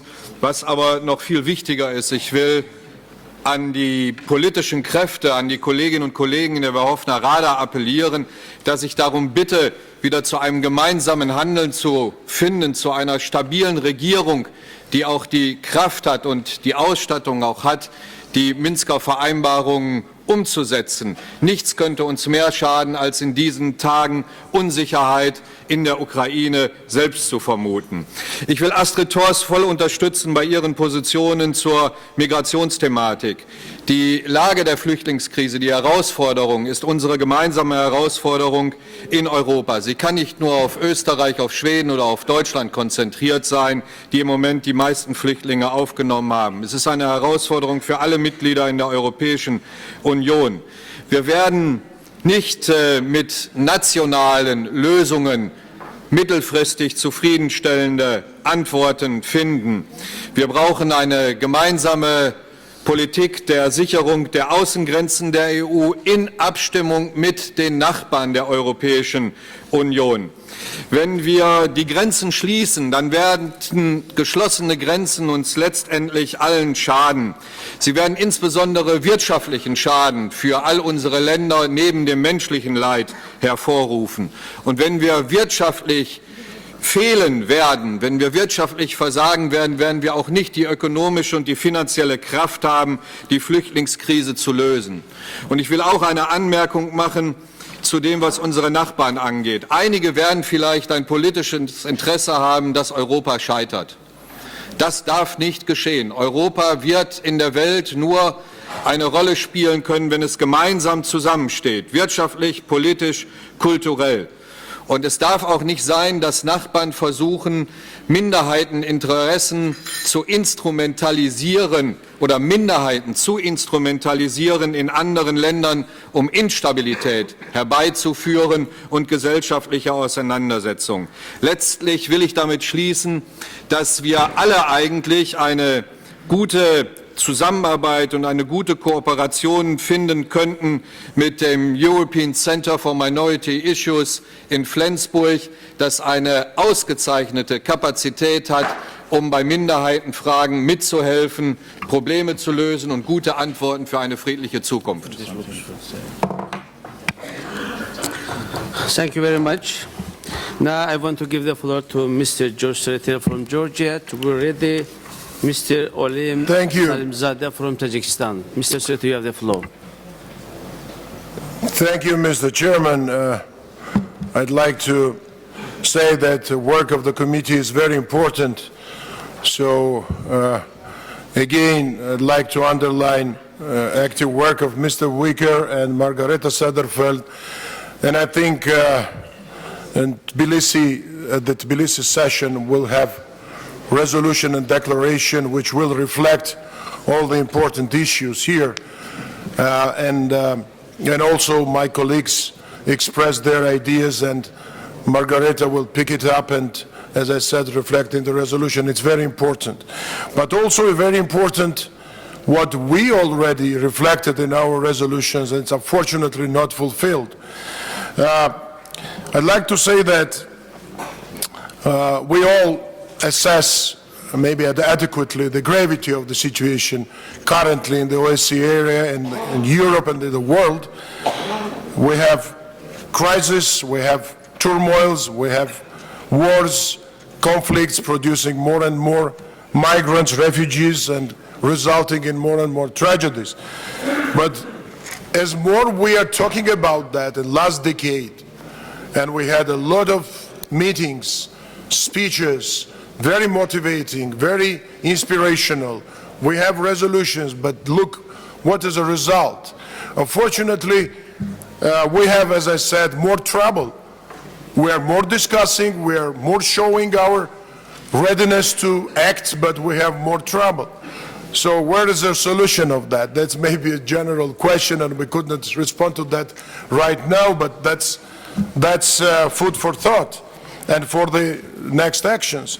I'd like to remind you that we have Ukraine, we have Minsk agreement, which is violated, and Ukraine is emerging as another protracted conflict. We have another protracted conflicts in Nagorno-Karabakh, in Georgia, and we voted for the special resolutions how to help refugees, hundreds of thousands of refugees to come back to their places of their origin. And it's signed by the sides. For instance, we forgot about 12 of August ceasefire agreement between Georgia and brokered by France, but signed by Georgia and Russia. And there are hundreds of thousands of refugees still waiting where they can go back. And that's a responsibility of the countries and also a responsibility of us, because we voted for that and we said that we will work for that. So I'd like also to ask my colleagues here to reflect these things too. We have responsibilities which not fulfilled. We have resolutions voted. We never did anything, unfortunately, to make a progress. And it's also threatening other coming decisions that we will make in this assembly. Thank you very much. Thank you, Mr. Tsereteli. And the chair now recognizes Mr. Salimzoda of Tajikistan. Спасибо. Уважаемый председатель, уважаемые коллеги, я, конечно, очень благодарен господину посла Кристиана Истрати за содержательный доклад и хотел бы вынести на ваш суд свое видение о ситуации в Афганистане, что непосредственно связано с проблемой безопасности в регионе ОБСЕ в целом. Следует отметить, что политические и социальные процессы последних лет, особенно активизация террористических и экстремистских группировок, вновь ввергают Афганистан в пучину дестабилизации, приводят к усилению террористической и наркотической угроз, исходящей из этой многострадальной страны. Что касается приграничной с Таджикистаном зоны, то по нашим оценкам на сопредельной территории находятся от 1500 до 2000 боевиков из числа талибов и членов таких группировок, как Ансарулла, Джундулла и Исламское движение Туркестана, куда влилась ИДУ. Афганские силы безопасности периодически проводят против них контртеррористические мероприятия. Поэтому можно сделать вывод о том, что угроза прорыва таджикско-афганской границы деструктивными силами минимальна, но оно существует. На территориях, примыкающих к границам Узбекистана и особенно Туркменистана, накопилось до 2000 талибов и членов указанных группировок. Тревожным моментом является создание лагерей боевой подготовки в этих местностях, что свидетельствует о серьезных их намерениях. Важной особенностью является то, что вооруженные талибы возлагаются этническими паштунами, а руководство других группировок составляют этнические узбеки, таджики, уйгуры, туркмены, киргизы и выходцы из Кавказа. По информации наших афганских коллег, силы так называемого исламского государства ведут свою пропагандистскую деятельность в основном в восточных провинциях Афганистана, в частности в Забуле и Кунаре, а также на границе с Ираном.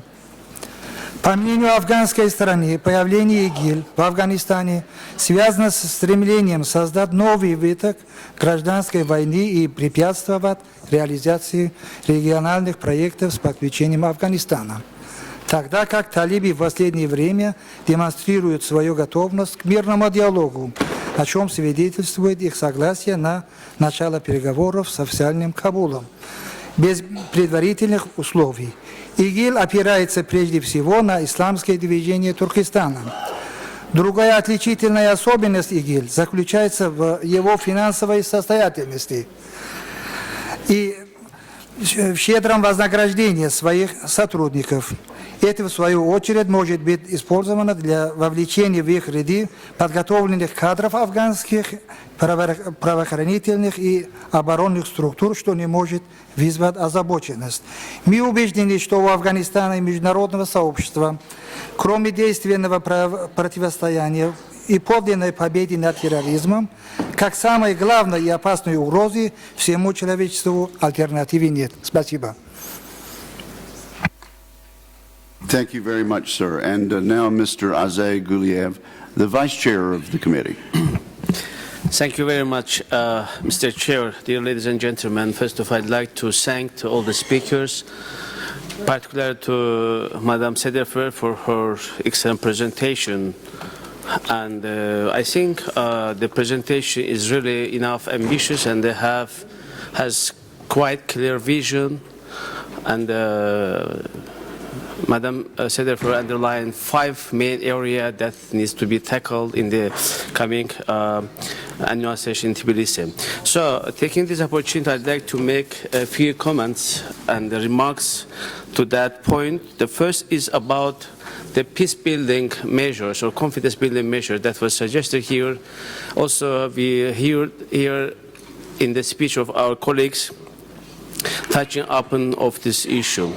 Of course, the confidence-building measure is very necessary and important, but from our experience, I'd like to say that in order to achieve the confidence between the conflicting parties, it is necessary to make serious steps towards the solution of the conflict, at least some small steps. So this is very important for our rapporteur to include how we can achieve real confidence building and what is the practical and realistic way to do that.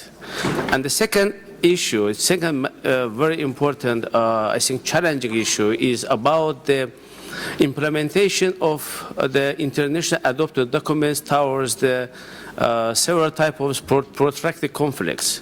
I think our rapporteur and the draft report should urge the conflicted parties to implement all those resolutions, all those documents that were adopted by the international organization, including UN Security Councils, as well as the OSCE and the other appropriate international bodies. And another one is I'd like to pay the attention of our rapporteur to the illegal resettlement of the people in the occupied areas of OSCE region. This is another threat, which is direct threat to the security matter, to the security issue, as well as this is a direct threat to the or artificial attempt to change the demographic situation in those areas. I think it would be better for our rapporteur to take into account those few remarks when we will discuss in Copenhagen during the Bureau meeting as well as in the annual session in Tbilisi. Thank you very much. Thank you very much, and thank you to all of our parliamentarians who intervened in the last few moments of debate there. At this point, we will begin our next presentation in approximately 5 to 6 minutes. Let me ask Ambassador Estrate, Ambassador Koopmans, and High Commissioner Tors if they would like to respond briefly to anything that has been said or answer any questions that might have arisen. Ambassador Estrate. Thank you very much, Mr. Chairman, and indeed I would like to thank all those who made the comments or remarks with regard to the topics under the consideration of the Security Committee of the OSCE. We provide a platform for voicing concerns, but also for finding solutions with regard to transnational threats that are confronting the OSCE area. For instance, on border management and control, if we think of the crisis in and around Ukraine, but also when it comes to migration, there will be a lot of focus this year on issues of trafficking in human beings connected with illegal migration. We may also address smuggling of migrants, as some of you alluded to, and this indeed will give the opportunity to also interact with other international organizations, including those here in town, like United Nations Office for Drugs and Crime, or UNODC. So it's an institutional cross-fertilization that we are after. And on Afghanistan, Afghanistan. Indeed, we had last December an important meeting related to Afghanistan. We are concerned about the risks coming from terrorism and narcotics in that particular region. And in December, we will have again under consideration the topic of narcotics as part of the cooperation between the UN and the OSCE, with a special focus on youth. So that will be a point to make. And with regard to terrorism, last remark, one of the last remarks mentioned the countering financing of terrorism, indeed very much within our attention. Thank you.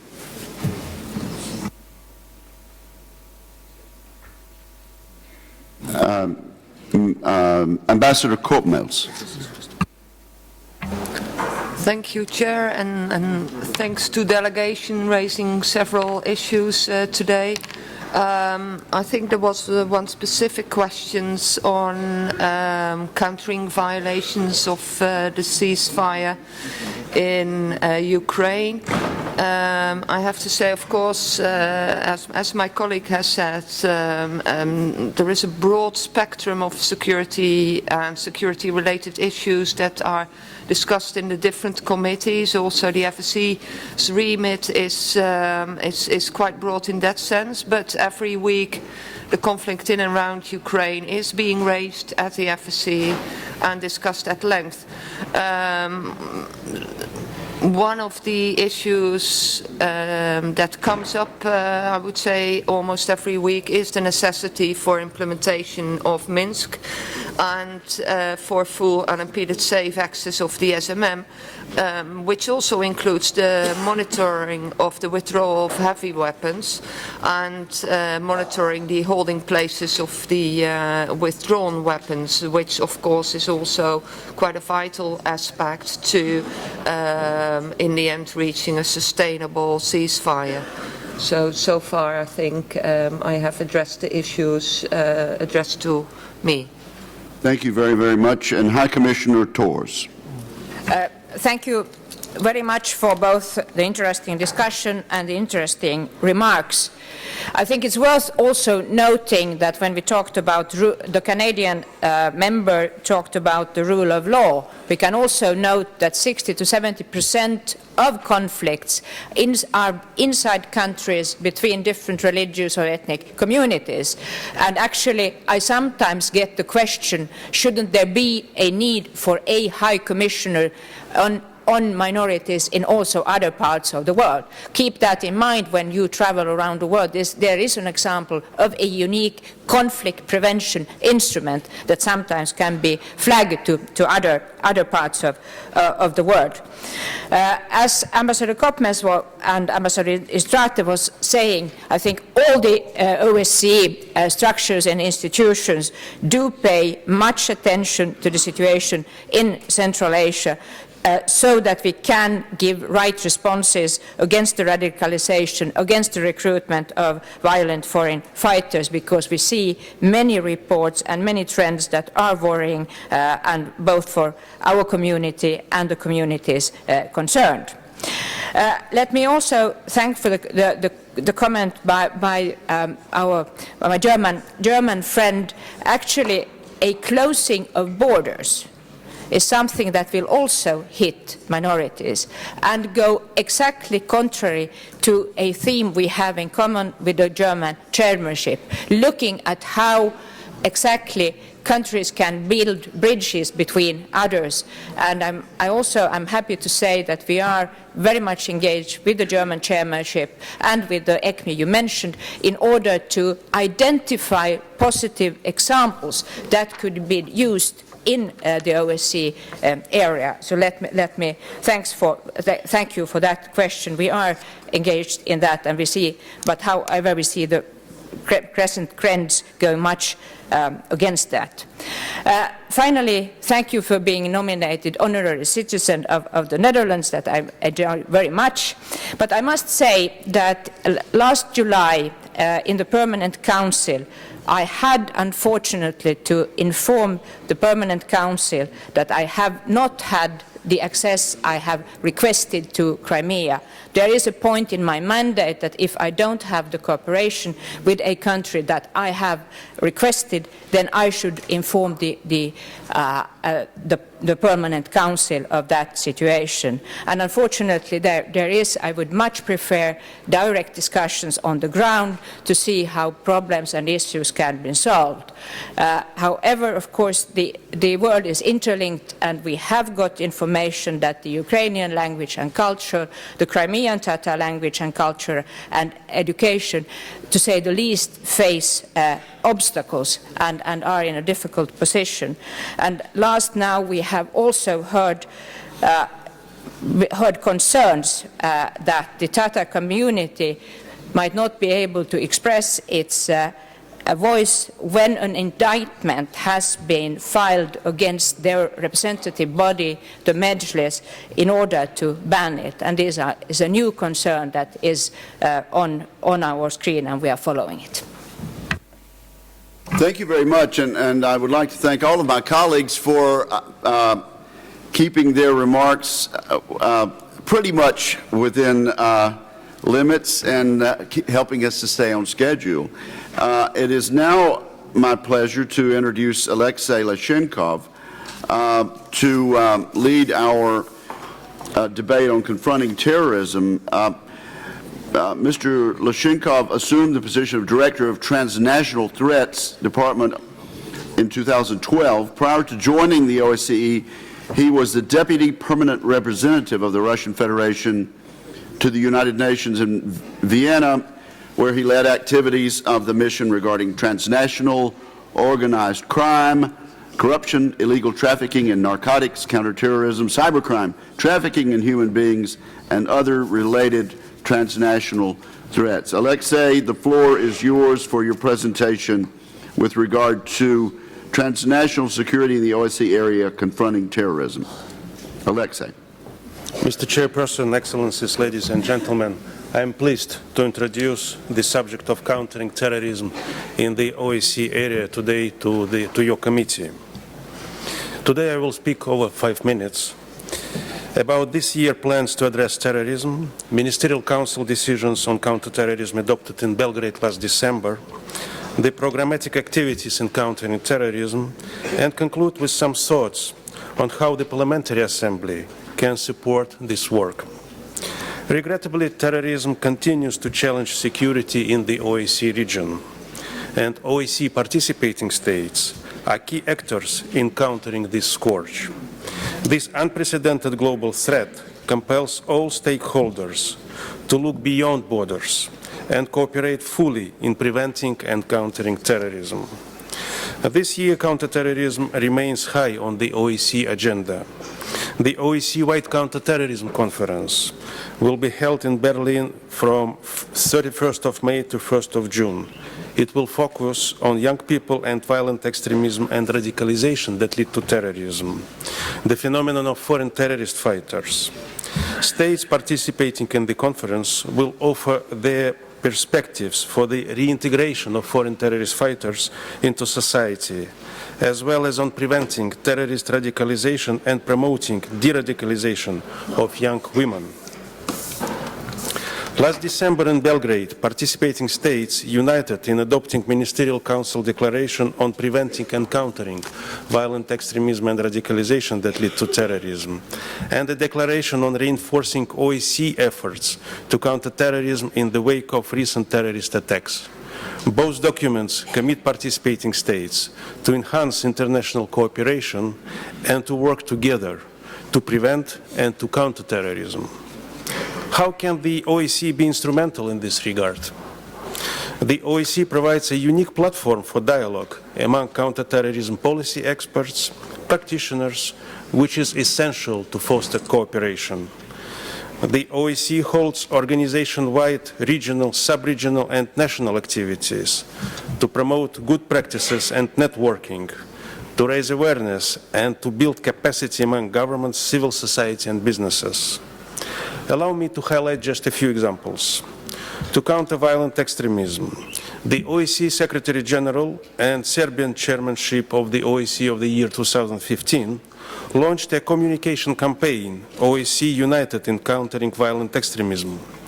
Within 6 months, the campaign reached some 4 million people, and I encourage you, legislators, to support and join our communication campaign. In September last year, a good practices document on women and countering violent extremism was developed by my department. The document was acknowledged by the UN Security Council resolution, and we are now planning new activities to assist participating states in taking a gender perspective in their efforts to counter violent extremism and radicalization.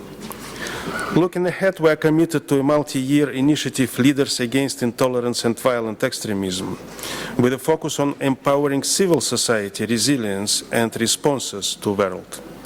As the first step, we will develop training courses to build the capacity of youth leaders, women leaders, as well as religious and traditional leaders to speak up, mobilize, and undertake activities against violent extremism and radicalization. States should prepare for a further increase in the number of foreign terrorist fighters traveling on the instructions of ISIL. This is a quote from the report of the United Nations Secretary General just published at the end of last month. Therefore, our travel document security program is of paramount importance as it sets the framework to assist participating states in preventing the movement of foreign terrorist fighters across the borders. Drawing on the OSCE tools and in response to the assault of the Charlie Hebdo magazine last January, jointly with the OSCE representative on freedom of the media, we organized a workshop on media freedom and responsibilities in the context of counterterrorism policies in Bucharest last October. We intend to follow up with a set of general media guidelines, standards, best practices, and recommendations in reporting on counterterrorism policies and terrorism-related incidents. Mr. Chairman, to conclude my remarks, let me outline that the OSCE Parliamentary Assembly has an important role to play to strengthen the overall capacity of our organization and its participating states to respond to terrorist threats and challenges. As political leaders, you play a key role in advocating national consensus against terrorism in all its forms and manifestations, in providing solidarity with and support to the victims of terrorism. As legislators, you have a particularly crucial role in promoting international legal framework against terrorism. The OSCE participating states' commitment to become parties to the Universal Anti-Terrorist Conventions and Protocols is central to anchoring counterterrorism. So far, only 8 participating states are parties to all these conventions. Strengthening national anti-terrorist legislation might be another area of your activities, and you may wish to explore opportunities for its unification across the OSCE region. We, in the executive structures, will follow with great interest your discussion on pertinent initiatives as put forward by the Special Representative on Countering Terrorism of the OSCE Parliamentary Assembly President. Mr. Chairperson, as the terrorist threat evolves in multifaceted ways, it is essential that participating states of our organization implement obligations under Universal Anti-Terrorist Conventions and UN resolutions, OSCE commitments, to prevent terrorist financing, to stop movement of foreign terrorist fighters, to promote public-private partnerships, to engage and empower youth, as well as to address conditions conducive to the spread of terrorism, while fully respecting human rights, fundamental freedoms, and rule of law. I look forward to working closely with all of you, and I thank you for providing me this opportunity to introduce you to today's subject of counterterrorism in the OSCE area. Thank you for your attention. Thank you, Alexei. Thank you very, very much. We have a number of people who've asked to be recognized, beginning with Mr. Guy Tessier of France. Oui, merci, Monsieur le Président. Mes chers collègues, je souhaiterais revenir sur le problème de l'Ukraine. Je me réjouis d'ailleurs que notre Assemblée ait décidé de placer le sujet des migrants au cœur des débats de cette session d'hiver, et cela en l'absence du Forum méditerranéen. La délégation française, notamment, avait demandé lors de la session d'automne d'Oulan-Bator que ce sujet occupe lors de nos réunions la place qu'il méritait eu égard à son importance et surtout à sa gravité. Je souhaiterais toutefois que ces tragédies n'occultent pas totalement le sujet qui nous préoccupait avant la crise des migrants et qui malheureusement continue d'être préoccupant. Je veux donc parler du conflit russo-ukrainien. Où en sommes-nous un an après la signature des accords de Minsk II? Les 3 premiers points de ces accords portent sur des aspects militaires applicables à toutes les parties au conflit, cessez-le-feu immédiat et complet, retrait des armes lourdes d'un calibre supérieur à 100 mm de façon à créer une zone neutre de 50 km, tous ces processus devant être contrôlés par les équipes de l'OSCE présentes sur le terrain. Aucun de ces points n'a pour l'heure été mis en œuvre complètement. Le secrétaire général de l'OSCE, M. Zani, a d'ailleurs récemment déploré la reprise de la multiplication des violations du cessez-le-feu et des violences à l'Est, ainsi que le redéploiement d'armes lourdes sur la ligne de contact. Les rapports de la mission de monitoring nous en informent quotidiennement. J'en profite d'ailleurs pour saluer, comme cela a été déjà fait par un de mes collègues, ces observateurs qui ont à plusieurs reprises été victimes de violences et assurent leur mission dans des conditions difficiles. Ils rencontrent encore par ailleurs des entraves à leur liberté de mouvement et ne peuvent accéder à toutes les zones librement. Les accords de Minsk II prévoient également une réforme constitutionnelle en Ukraine afin de mettre en place une décentralisation accordant une forme d'autonomie aux provinces de l'Est. Or, il semble que le calendrier de cette réforme soit reporté.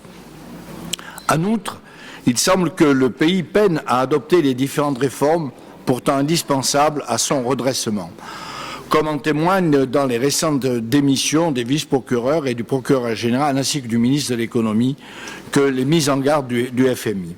Alors que M. le président d'Ukraine a indiqué le mois dernier qu'il souhaitait que l'Ukraine retrouve son intégrité territoriale en 2016 et qu'un mécanisme international soit mis en place pour la Crimée, le Premier ministre russe a déclaré de son côté il y a 2 semaines, en marge de la conférence sur la sécurité de Munich, que la Crimée et Sébastopol étaient une partie du territoire russe et qu'aucune question ne se posait concernant cette péninsule. Or, cette annexion n'est pas reconnue internationalement et la Crimée demeure un territoire ukrainien.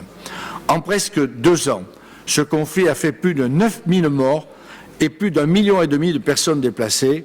Cela n'a que trop duré.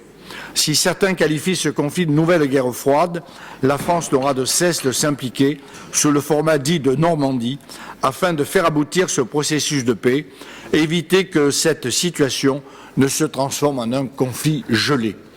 Toutefois, pour espérer que les accords de Minsk puissent trouver une pleine application, il est impératif de connaître les intentions et les démarches concrètes des parties au conflit en vue d'avancer dans la réalisation des dispositions conclues il y a 1 an et alors que le mandat de la mission de monitoring vient d'être renouvelé pour 1 an et que le budget de cette dernière se monte à plus de 99 millions, augmentant de 12% par rapport au budget précédent. Je vous remercie. Thank you very much. Mr. Popov of Ukraine.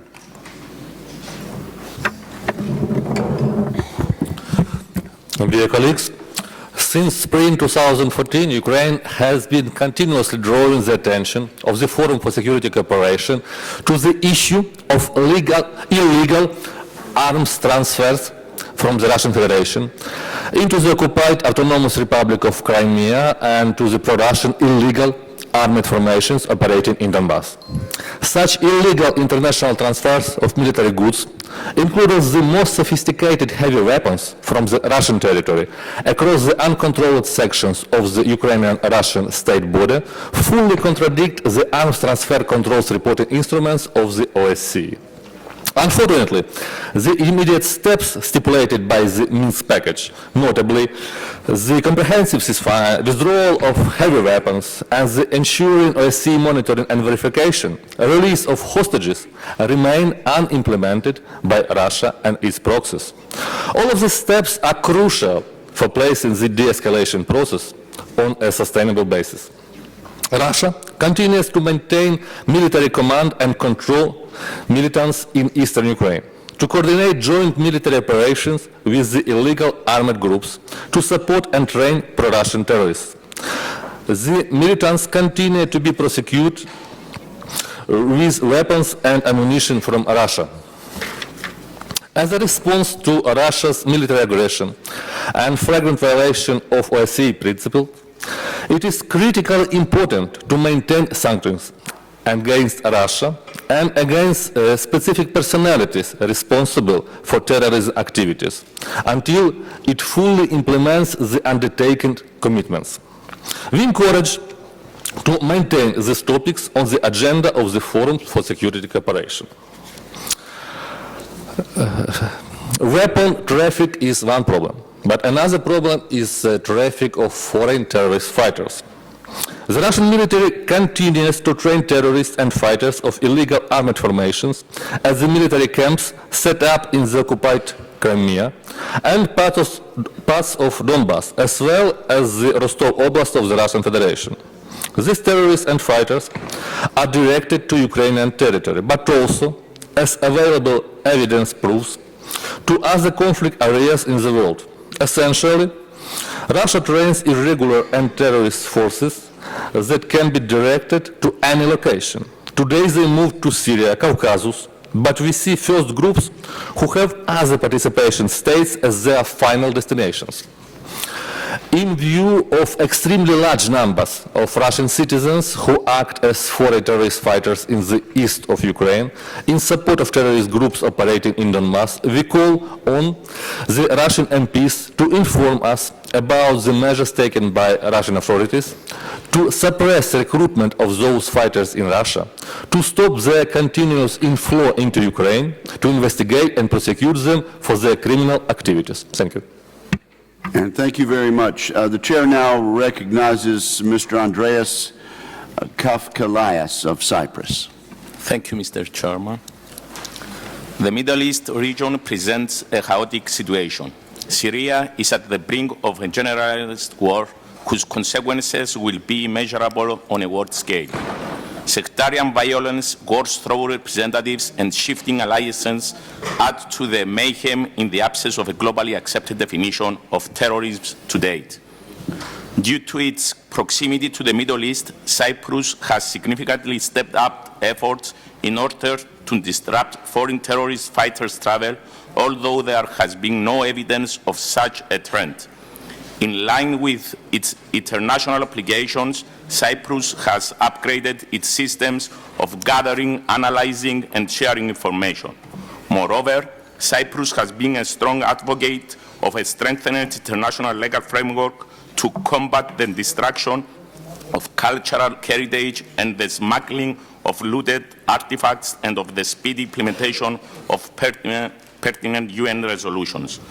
Yet, as anti-terrorist action has been progressing operationally wise in order to address jihadist sophisticated modus operandi, it seems even more essential to stress that the response to this threat must be political. This points at the responsibilities of the international community regarding this region and the imperative need for greater leadership to prevail towards achieving lasting political solutions for Syria, Iraq, Libya, the Middle East conflict, as well as the Cyprus problem in accordance with international law and beyond double standards. As the Arab Spring has shown, there can be no imposed democratic models irrespective of the particularities of a region. Above all, terrorism can be confronted effectively if there is absolute respect of international law and avoidance of foreign interference in the affairs of sovereign states, with human rights being selectively used as an alibi.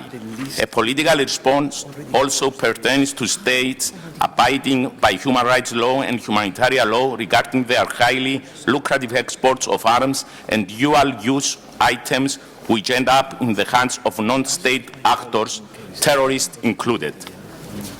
Addressing demographic, economic, and environmental pressures in a region with significant natural wealth and the growing gap between North and South must be reflected in greater development aid and more open economic policies in this region. Placing democratic values and care for the most vulnerable persons beyond political cost must prevail across states, anti-terrorist and migration strategies, and against growing racism and xenophobia, which threaten social cohesion and overall security and stability. Finally, OSCE and this Assembly must further enhance political dialogue towards achieving consent among divergent security perceptions and towards a globally accepted definition of terrorism. Thank you. Thank you. And now the chair recognizes Mr. Zalmay Mujadidi of Afghanistan.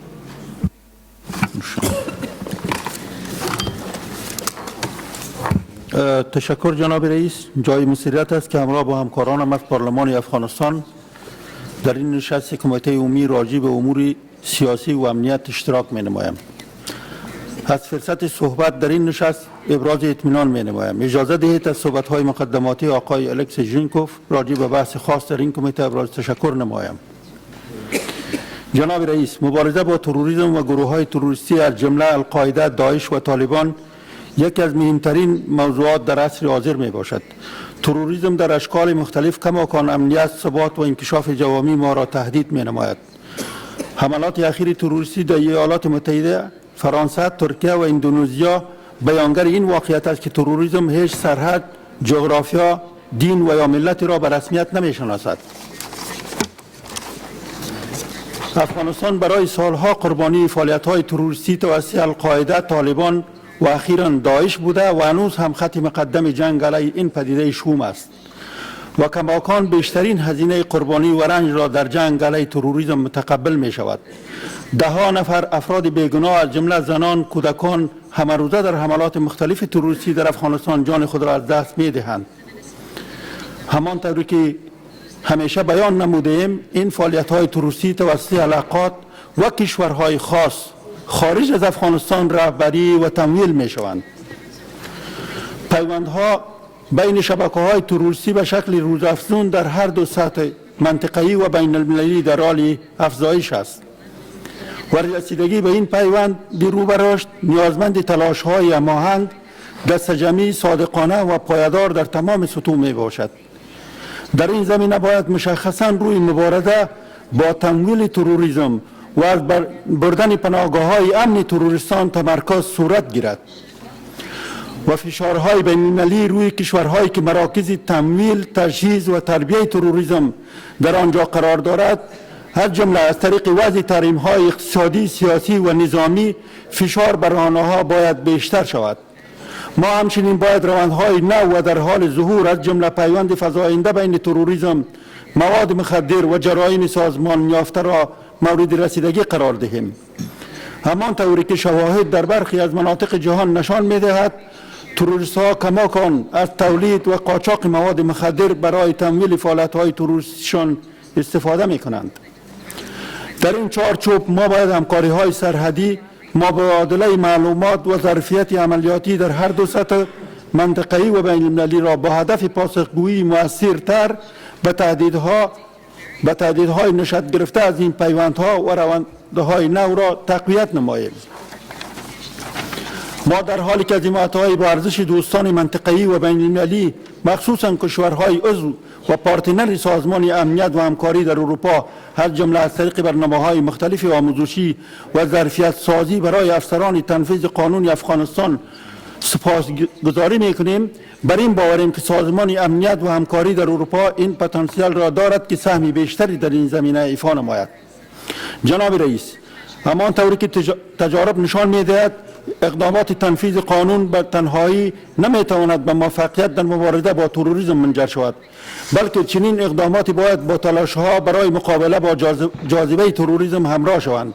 در این چارچوب رسیدگی به فاکتورهای اجتماعی و اقتصادی از جمله فقر و بیکاری از اهمیت خاصی برخوردار است. مخصوصاً بیکاری در بین جوانان نوعی احساس سینزوا ایجاد می‌نماید که این خود به افراط‌گرایی و متعاقباً سوء استفاده از آنها توسط گروه‌های تروریستی منجر می‌شود. ما بر این باوریم که مجمع پارلمانی سازمان امنیت و همکاری اروپا در اروپا به خوبی میتواند یک چارچوب مناسب برای اعضای پارلمان‌های حوزه جنوب، حوزه سازمان امنیت و همکاری در اروپا جهت بحث روی این جنبه مهم از مبارزه با تروریسم فراهم نماید. ما در داخل پارلمان افغانستان همیشه تمرکز خاصی بر جنبه‌های مختلف مبارزه با تروریسم داشتیم و آماده ایم تا با همه شما جهت کمک به غلبه بر این تهدید عظیم که در سراسر جهان با آن مواجه می باشیم کار مشترک نماییم. قابل یادآوری است که تعداد اعضای پارلمان افغانستان تا 10 سال مورد اهداف تروریستی قرار گرفته جانهای شیرین خود را از دست دادند. تشکر. And thank you very, very much. We have 6 more speakers who wish to participate in debate. The chair recognizes again Mr. Gagamayan of Armenia.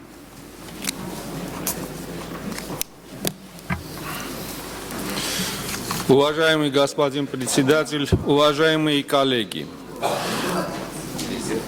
обращаясь к вопросам транснациональной безопасности, к сожалению, сложилась такая традиция, что мы реагируем на последствия того или иного действия, которое грозит дестабилизацией обстановки в ареале ОБСЕ. Между тем, накопленный положительный опыт по предотвращению возможности дестабилизации региона. В чем он заключается? Он заключается в тесном сотрудничестве государств в вопросах безопасности. И Армения показывает тому хороший пример. Что я имею в виду? Будучи членом ОДКБ и будучи в союзнических отношениях с Россией и другими государствами Евразийского экономического союза, армянские миротворцы принимают самое активное и деятельное участие в миссиях НАТО в Косове вместе с американскими вооруженными силами, в миссиях миротворцев вместе с вооруженными силами Бундесвера в Афганистане, а также в миссии ООН по установлению мира в Ливане.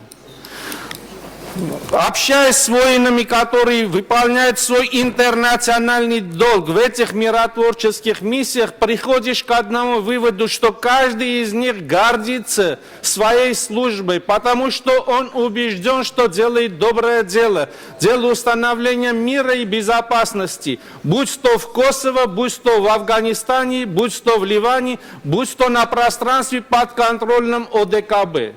Стало быть, есть положительные сдвиги, которые могут быть положены в основу взаимопонимания и тесного сотрудничества между ОДКБ и НАТО. И в этом ключе хочется положительно оценить готовность, высказанную генеральным секретарем НАТО Столтенбергом о возобновлении диалога Совета Россия-НАТО, которое поддержано и российской стороной. Я более чем убежден, тесное сотрудничество в рамках Совета Россия-НАТО загонит в угол террористов и их подсобников, даже если они имеют касательство к НАТО. Спасибо. Thank you, sir. The chair now recognizes Mr. Mikashvili of Azerbaijan. Thanks a lot, Mr. Chairman. Yesterday we discussed a lot about the freedom of the expression at the press, and we think about that the press has a right to write their mind and to publish any mind of their mind at the presses. But we think about it that we shouldn't discuss any of the mind at such a serious organization like the OSCE Parliament Assembly. We should discuss the real acts and the real policy of the governments. Regarding the security and the terrorists, when we talk about the security and the terrorism, we have to underline the two sides of the problem. The first is the results, and the second is the reasons.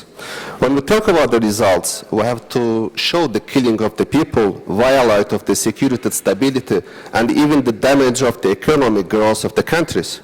But most important here is the reasons. When we talk about the reasons, we have to show the occupation and the support of the terrorism.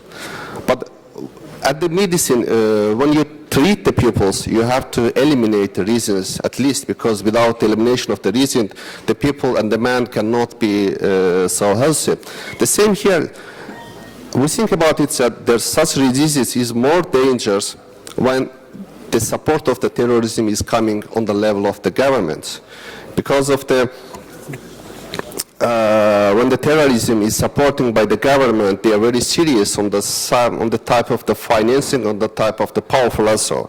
And we think about it that we should fight with such elements and with such policy on the governments, especially at the OSCE regions also. As a country, Azerbaijan, as you know, we are also suffering from the terrorism and such type of the violation of the security by the neighbor country more than 27 years also. By the way, I want to note that today is the special day, especially the 24 years ago, especially the 2 days, 26th of the February, the Azerbaijan city Khojaly was razed to the ground, and more than 600 civil people were killed. That's why when we talk about the terrorism, when we talk about the security, and we have to remind the history, and we have to take a step that such type of the events will not be repeated in the future. And I personally call the OSCE also to strengthen the fighting with such type of the support policy by the governments, especially, that not be repeated in the future such events. Thank you very much. Thank you, sir. Next on the list is Emmanuel Malia of Malta. Thank you, Mr. Chairman. I would like to also thank Mr. Alexei for his address this morning. It is a known fact that states face a complex and interconnected range of issues, from threats of terrorism, transnational criminality, and the rise in internal conflicts, where people are being indiscriminately targeted. In the short time allotted, I shall speak very briefly about the situation in the Mediterranean region. The recent developments in the southern OSCE region confirm that the Mediterranean was and remains a major concern in the security of Europe. Maltese politicians have always contended in international fora that there can be no security in Europe if there is no security and peace in the Mediterranean. As a participating state at the southern border region of the OSCE, an area afflicted by instability, Malta continues to advocate the singular role of the OSCE's Mediterranean dimension. We firmly believe that we should engage with other Mediterranean countries that are key to security and stability in the region. Together, we should do our utmost to break the international criminal rings who are pocketing huge sums of money off the poor, irregular immigrants who try and cross the seas for a better future. We should also strengthen our intelligence and security services in order to share all the important information to combat terrorism and transnational criminality. OSCE's participating states should also continue to follow and strengthen ties with northern African countries who are undergoing transition processes. We also believe that every effort should be made to allow the OSCE to connect with determination with our partners through the promotion of good practices, including on counter-terrorism mechanisms. The Helsinki Plus 40 process, an inherent Mediterranean chapter of the 1975 Helsinki Final Act, provides the necessary medium and a unique opportunity to set ourselves these targets. We should not forget that this Final Act describes the Mediterranean as a region as a whole. Finally, I agree with what has been said this morning by Ambassador Christian Estrate, who stated earlier that we need to do more and address collectively security challenges. Thank you, Mr. Chairman. Thank you, sir. Next is Ms. Ostrakova of Ukraine. Mr. President, dear colleagues, ladies and gentlemen, a year ago, on February 12th, 2015, the package of measures for implementation of the Minsk Agreement paved the way to ceasefire, stabilization, withdrawal of Russian troops from the territory of Ukraine, and final solution of the crisis. Since that time, however, we have ascertained on numerous occasions that Russia and Russia-backed militants do not see the cessation of hostilities, as well as the revival and restoration of a peaceful life in the area among their priorities. Bad news about continuous armed provocations and shellings with the use of heavy weapons by Russia and Russia-backed militants of the positions of the Ukrainian forces and inhabited areas, which lead to new human losses and destructions, reach us on a daily basis. One of the issues of our major concern is the situation with the hostages Russia and Russia-backed proxies have been forcibly holding since the start of the Russian aggression. A few weeks ago, so-called ombudsman from Donetsk, Ms. Morozova, stated in her interview to the Russia Novaya Gazeta that civilians and other people in custody who are under investigation can be sentenced to death. We are convinced that such malicious threats, which caused strong agitation among Ukrainian people regarding their compatriots who stay tortured behind bars on the temporarily occupied territories, must be a subject of immediate condemnation by the international human rights watchdogs. We all should take all possible measures in order to prevent worst-case scenarios and send clear messages to the Russian proxies that responsibility for crimes against humanity is inevitable, unconditional, and have no limitation period. Ukraine urges Russia and its proxies to stop the continuing practice of abductions, illegal detentions, and arrests of Ukrainian citizens in certain areas in the Donetsk and Lugansk regions, which are not temporarily controlled by the government of Ukraine. Ukraine believes that the international community should remain united in seeking an effective response to security challenges stemming from the Russian aggression in Crimea and Donbass. A robust response to blatant violations of international norms and the very foundations of the OSCE by the Russian Federation and its proxies is of utmost importance for the European security and stability.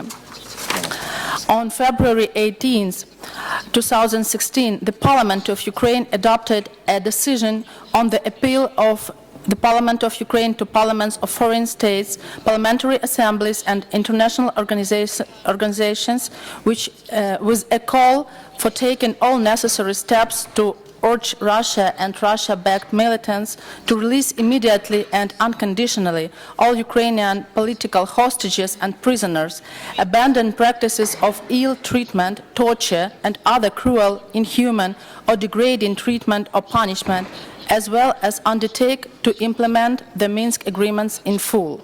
As of February 20, 2016, a total of 134 Ukrainian citizens are still held hostages in Donbass, while fate of 694 Ukrainian citizens remain unknown. We highly value importance of parliamentary diplomacy in the OSCE, as well as the Parliamentary Assembly's contribution to the promotion of the OSCE principles and commitments, especially at present, when we witness their continued grave violations. Thank you. Ukraine calls on the world community to strengthen joint pressure on the Russian Federation as a flagrant breaker of international law to prevent further abuse of the rights, freedoms, human dignity, and particularly right to life of Ukrainian citizens who became victims of aggression and criminal activities of Russia and its proxies. Thank you for the attention. Thank you, Ms. Ostrakova. Next, the chair recognizes Vilija Aleknaitė of Lithuania. Thank you, Mr. Chairman. Dear colleagues, In the 21st century, we are facing a threat coming from the anachronistic terrorist group called differently ISIL or Daesh, the brutality of which exceeds the fantasy of horror film makers. It would be just natural if all civilized and democratic world unites against this brutal mad force. We all together ought to protect human lives, human dignity and values of civilization. However, what we have seen in the past 6 months in Syria looks far from the fight against terrorism. Can we really classify this as a fight against terrorism when civilians, schools and hospitals are being bombed? When I look at the pictures of Syrian cities after Russian military actions, I get a feeling I've seen it before. The same views we saw from Chechnya and its capital Grozno some years ago. We must pose a question: what really means this devastated land tactics? And how trust inside OSCE could be restored in the face of such hypocrisy. I don't want to say that there are saints among us or among our member states, but yesterday and today we saw the Russian delegation playing the role of a white dove of peace. You will convince us, Russian colleagues, only when Russia complies with its obligations, first of all in Syria and in Ukraine and in other places of the OSCE. Dear colleagues, today we started our meeting at the Day of Hope because the truce agreement on Syria comes into power. And I wish hope stays with us. Thank you. Thank you very much. And the chair now recognizes Mr. Voridis of Greece. Thank you, Chair. And following Vilja and hearing her is, one reason I understand why we're so close in this assembly. Because that's the issue I wanted to raise, dear President, in our meeting. I think that it is really completely unacceptable for us to continue watching decapitations, torture, destruction of important monuments for World Heritage. It's completely unacceptable for us to see innocent people dying in Paris, to see people dying because they are journalists, and just watching these terrorists. And since we all agree, all over the world, that this is criminal, it's horrible, it's unacceptable, all the big countries in the world, USA, Canada, European Union, the Russian Federation, we all agree to that, but still we cannot seriously deal with that. Because we cannot agree, because we cannot take decisive steps, because we do not want seriously to sit around the table and come with an agreement that will resolve this terrorist problem once and for all. I do understand the complexities, I respect the different views, but at the end of the day, we all agree that we should do more.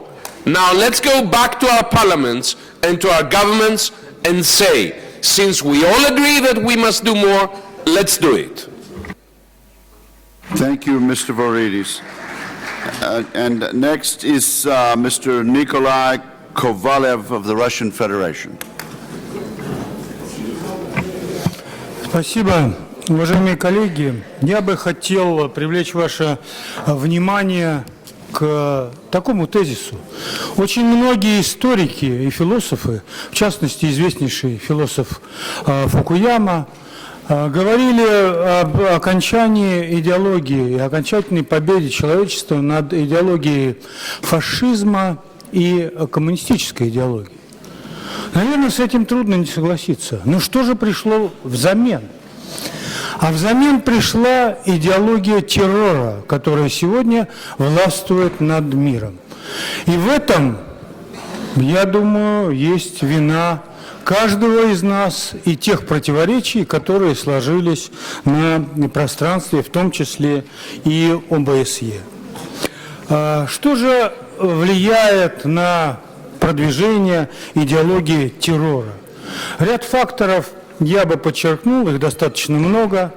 Тот, кто интересуется этой тематикой, может ознакомиться с моим докладом, который я направил председателю парламентской ассамблеи, руководителям всех делегаций. Там эти факторы перечислены. Я хотел бы привлечь ваше внимание к двум из них прежде всего. Это насильственная смена в государствах-членах ОБСЕ законно избранной власти.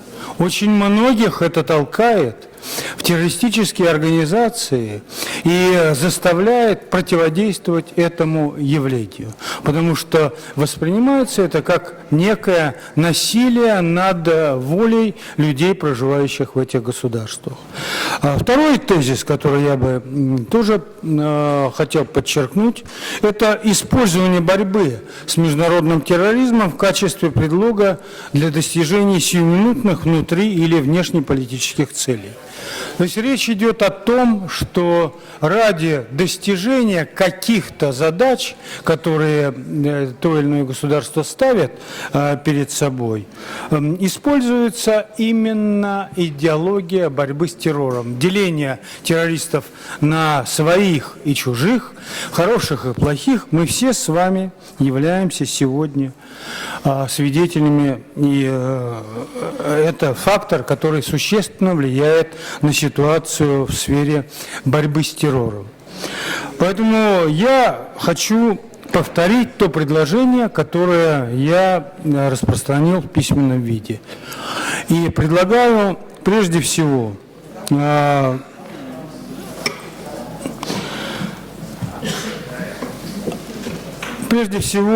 начать предварительное изучение вопроса о создании специализированной международной антитеррористической организации с наделением ее полномочиями по поиску, выявлению, задержанию и изобличению участников любой террористической деятельности вне зависимости от политических целей. И тогда мы уйдем от взаимных упреков, что бомбят не тех террористов, бомбят мирную оппозицию. Давайте принимать решения коллегиально и четко и ясно дадим понять, вот это можно использовать для нанесения ударов, вот эти группировки не подлежат соответственному воздействию. Я хочу откликнуться на выступление, естественно, не могу их оставить без внимания, которые сегодня прозвучали. Очень коротко. Вы знаете, Россия приняла 1 200 000 беженцев из Украины. Она приютила их, дала работу, выплатила пособие, они работают. Ну, в какую страну оккупанта возможно бегство со своей родной страны? Я просто хочу вас побудить к размышлениям на эту тему. Второе. Прозвучал тезис о доставках оружия Российской Федерации. Вы знаете, на территории военного округа Украины такое количество оружия, такое количество боеприпасов хранилось на складах, что их хватит лет на 10-20 полноценной войны. Это были реалии, которые достались нам от Советского Союза, и это надо понимать. Я призываю все эти годы об одном. Давайте говорить языком фактов. Передавайте нам эти факты. Мы обязуемся провести парламентское расследование по каждому из них и дать ответ здесь, гласно, чтобы вы понимали, что же это что же объективно происходит на самом деле. И последний момент я хочу сказать, что убежден в том, что парламентское измерение в деятельности на антитеррористическом направлении будет и впредь оставаться важнейшей составляющей международных усилий в сфере предупреждения и борьбы с терроризмом. Спасибо вам за внимание.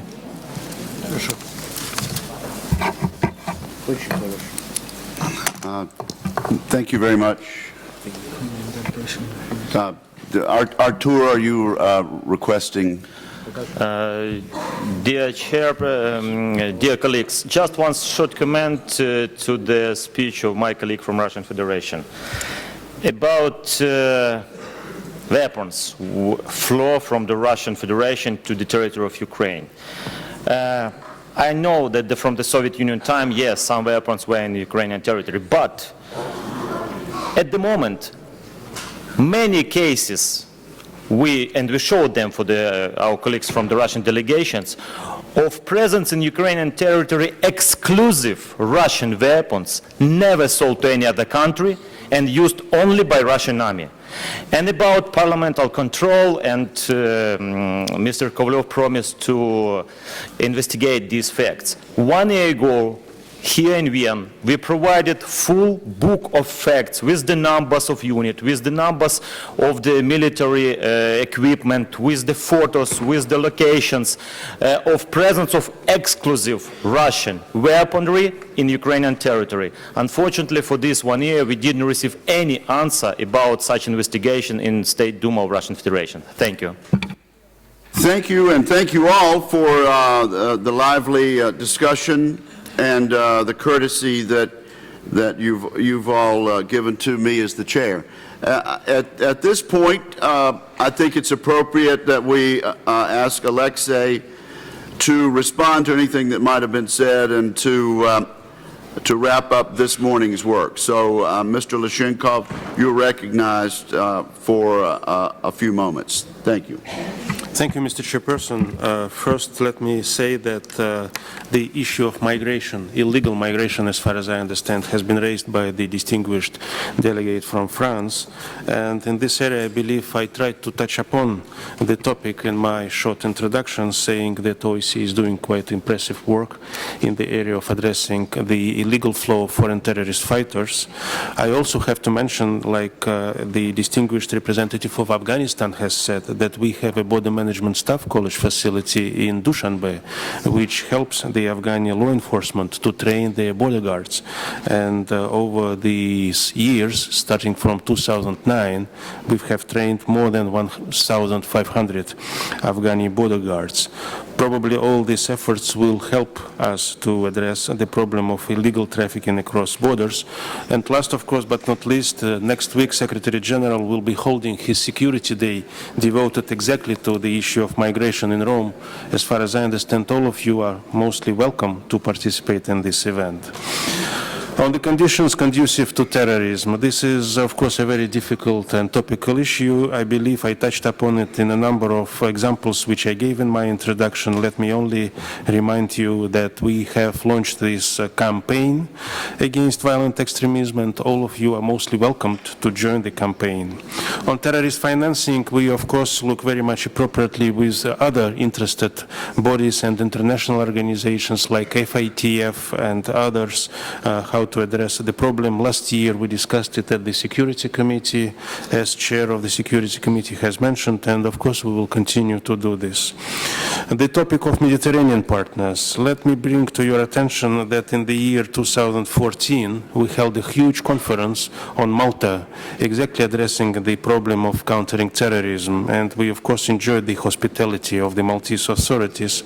Last year, under the gracious invitation of the government of Monaco, we held a specific conference devoted to our cooperation with Mediterranean partners and seeing what needs to be done further on to strengthen our reply to the problem of terrorism threat and challenges.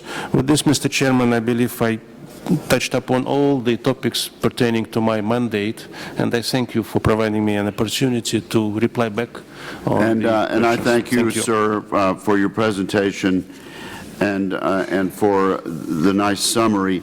By way of announcement, of course, there is the reception for all delegates at noon at the Austrian Parliament, and the plenary session will be held in this room beginning at 2 p.m.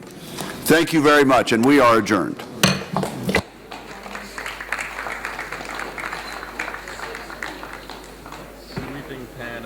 Can you stop the stream? Okay, I'll do it.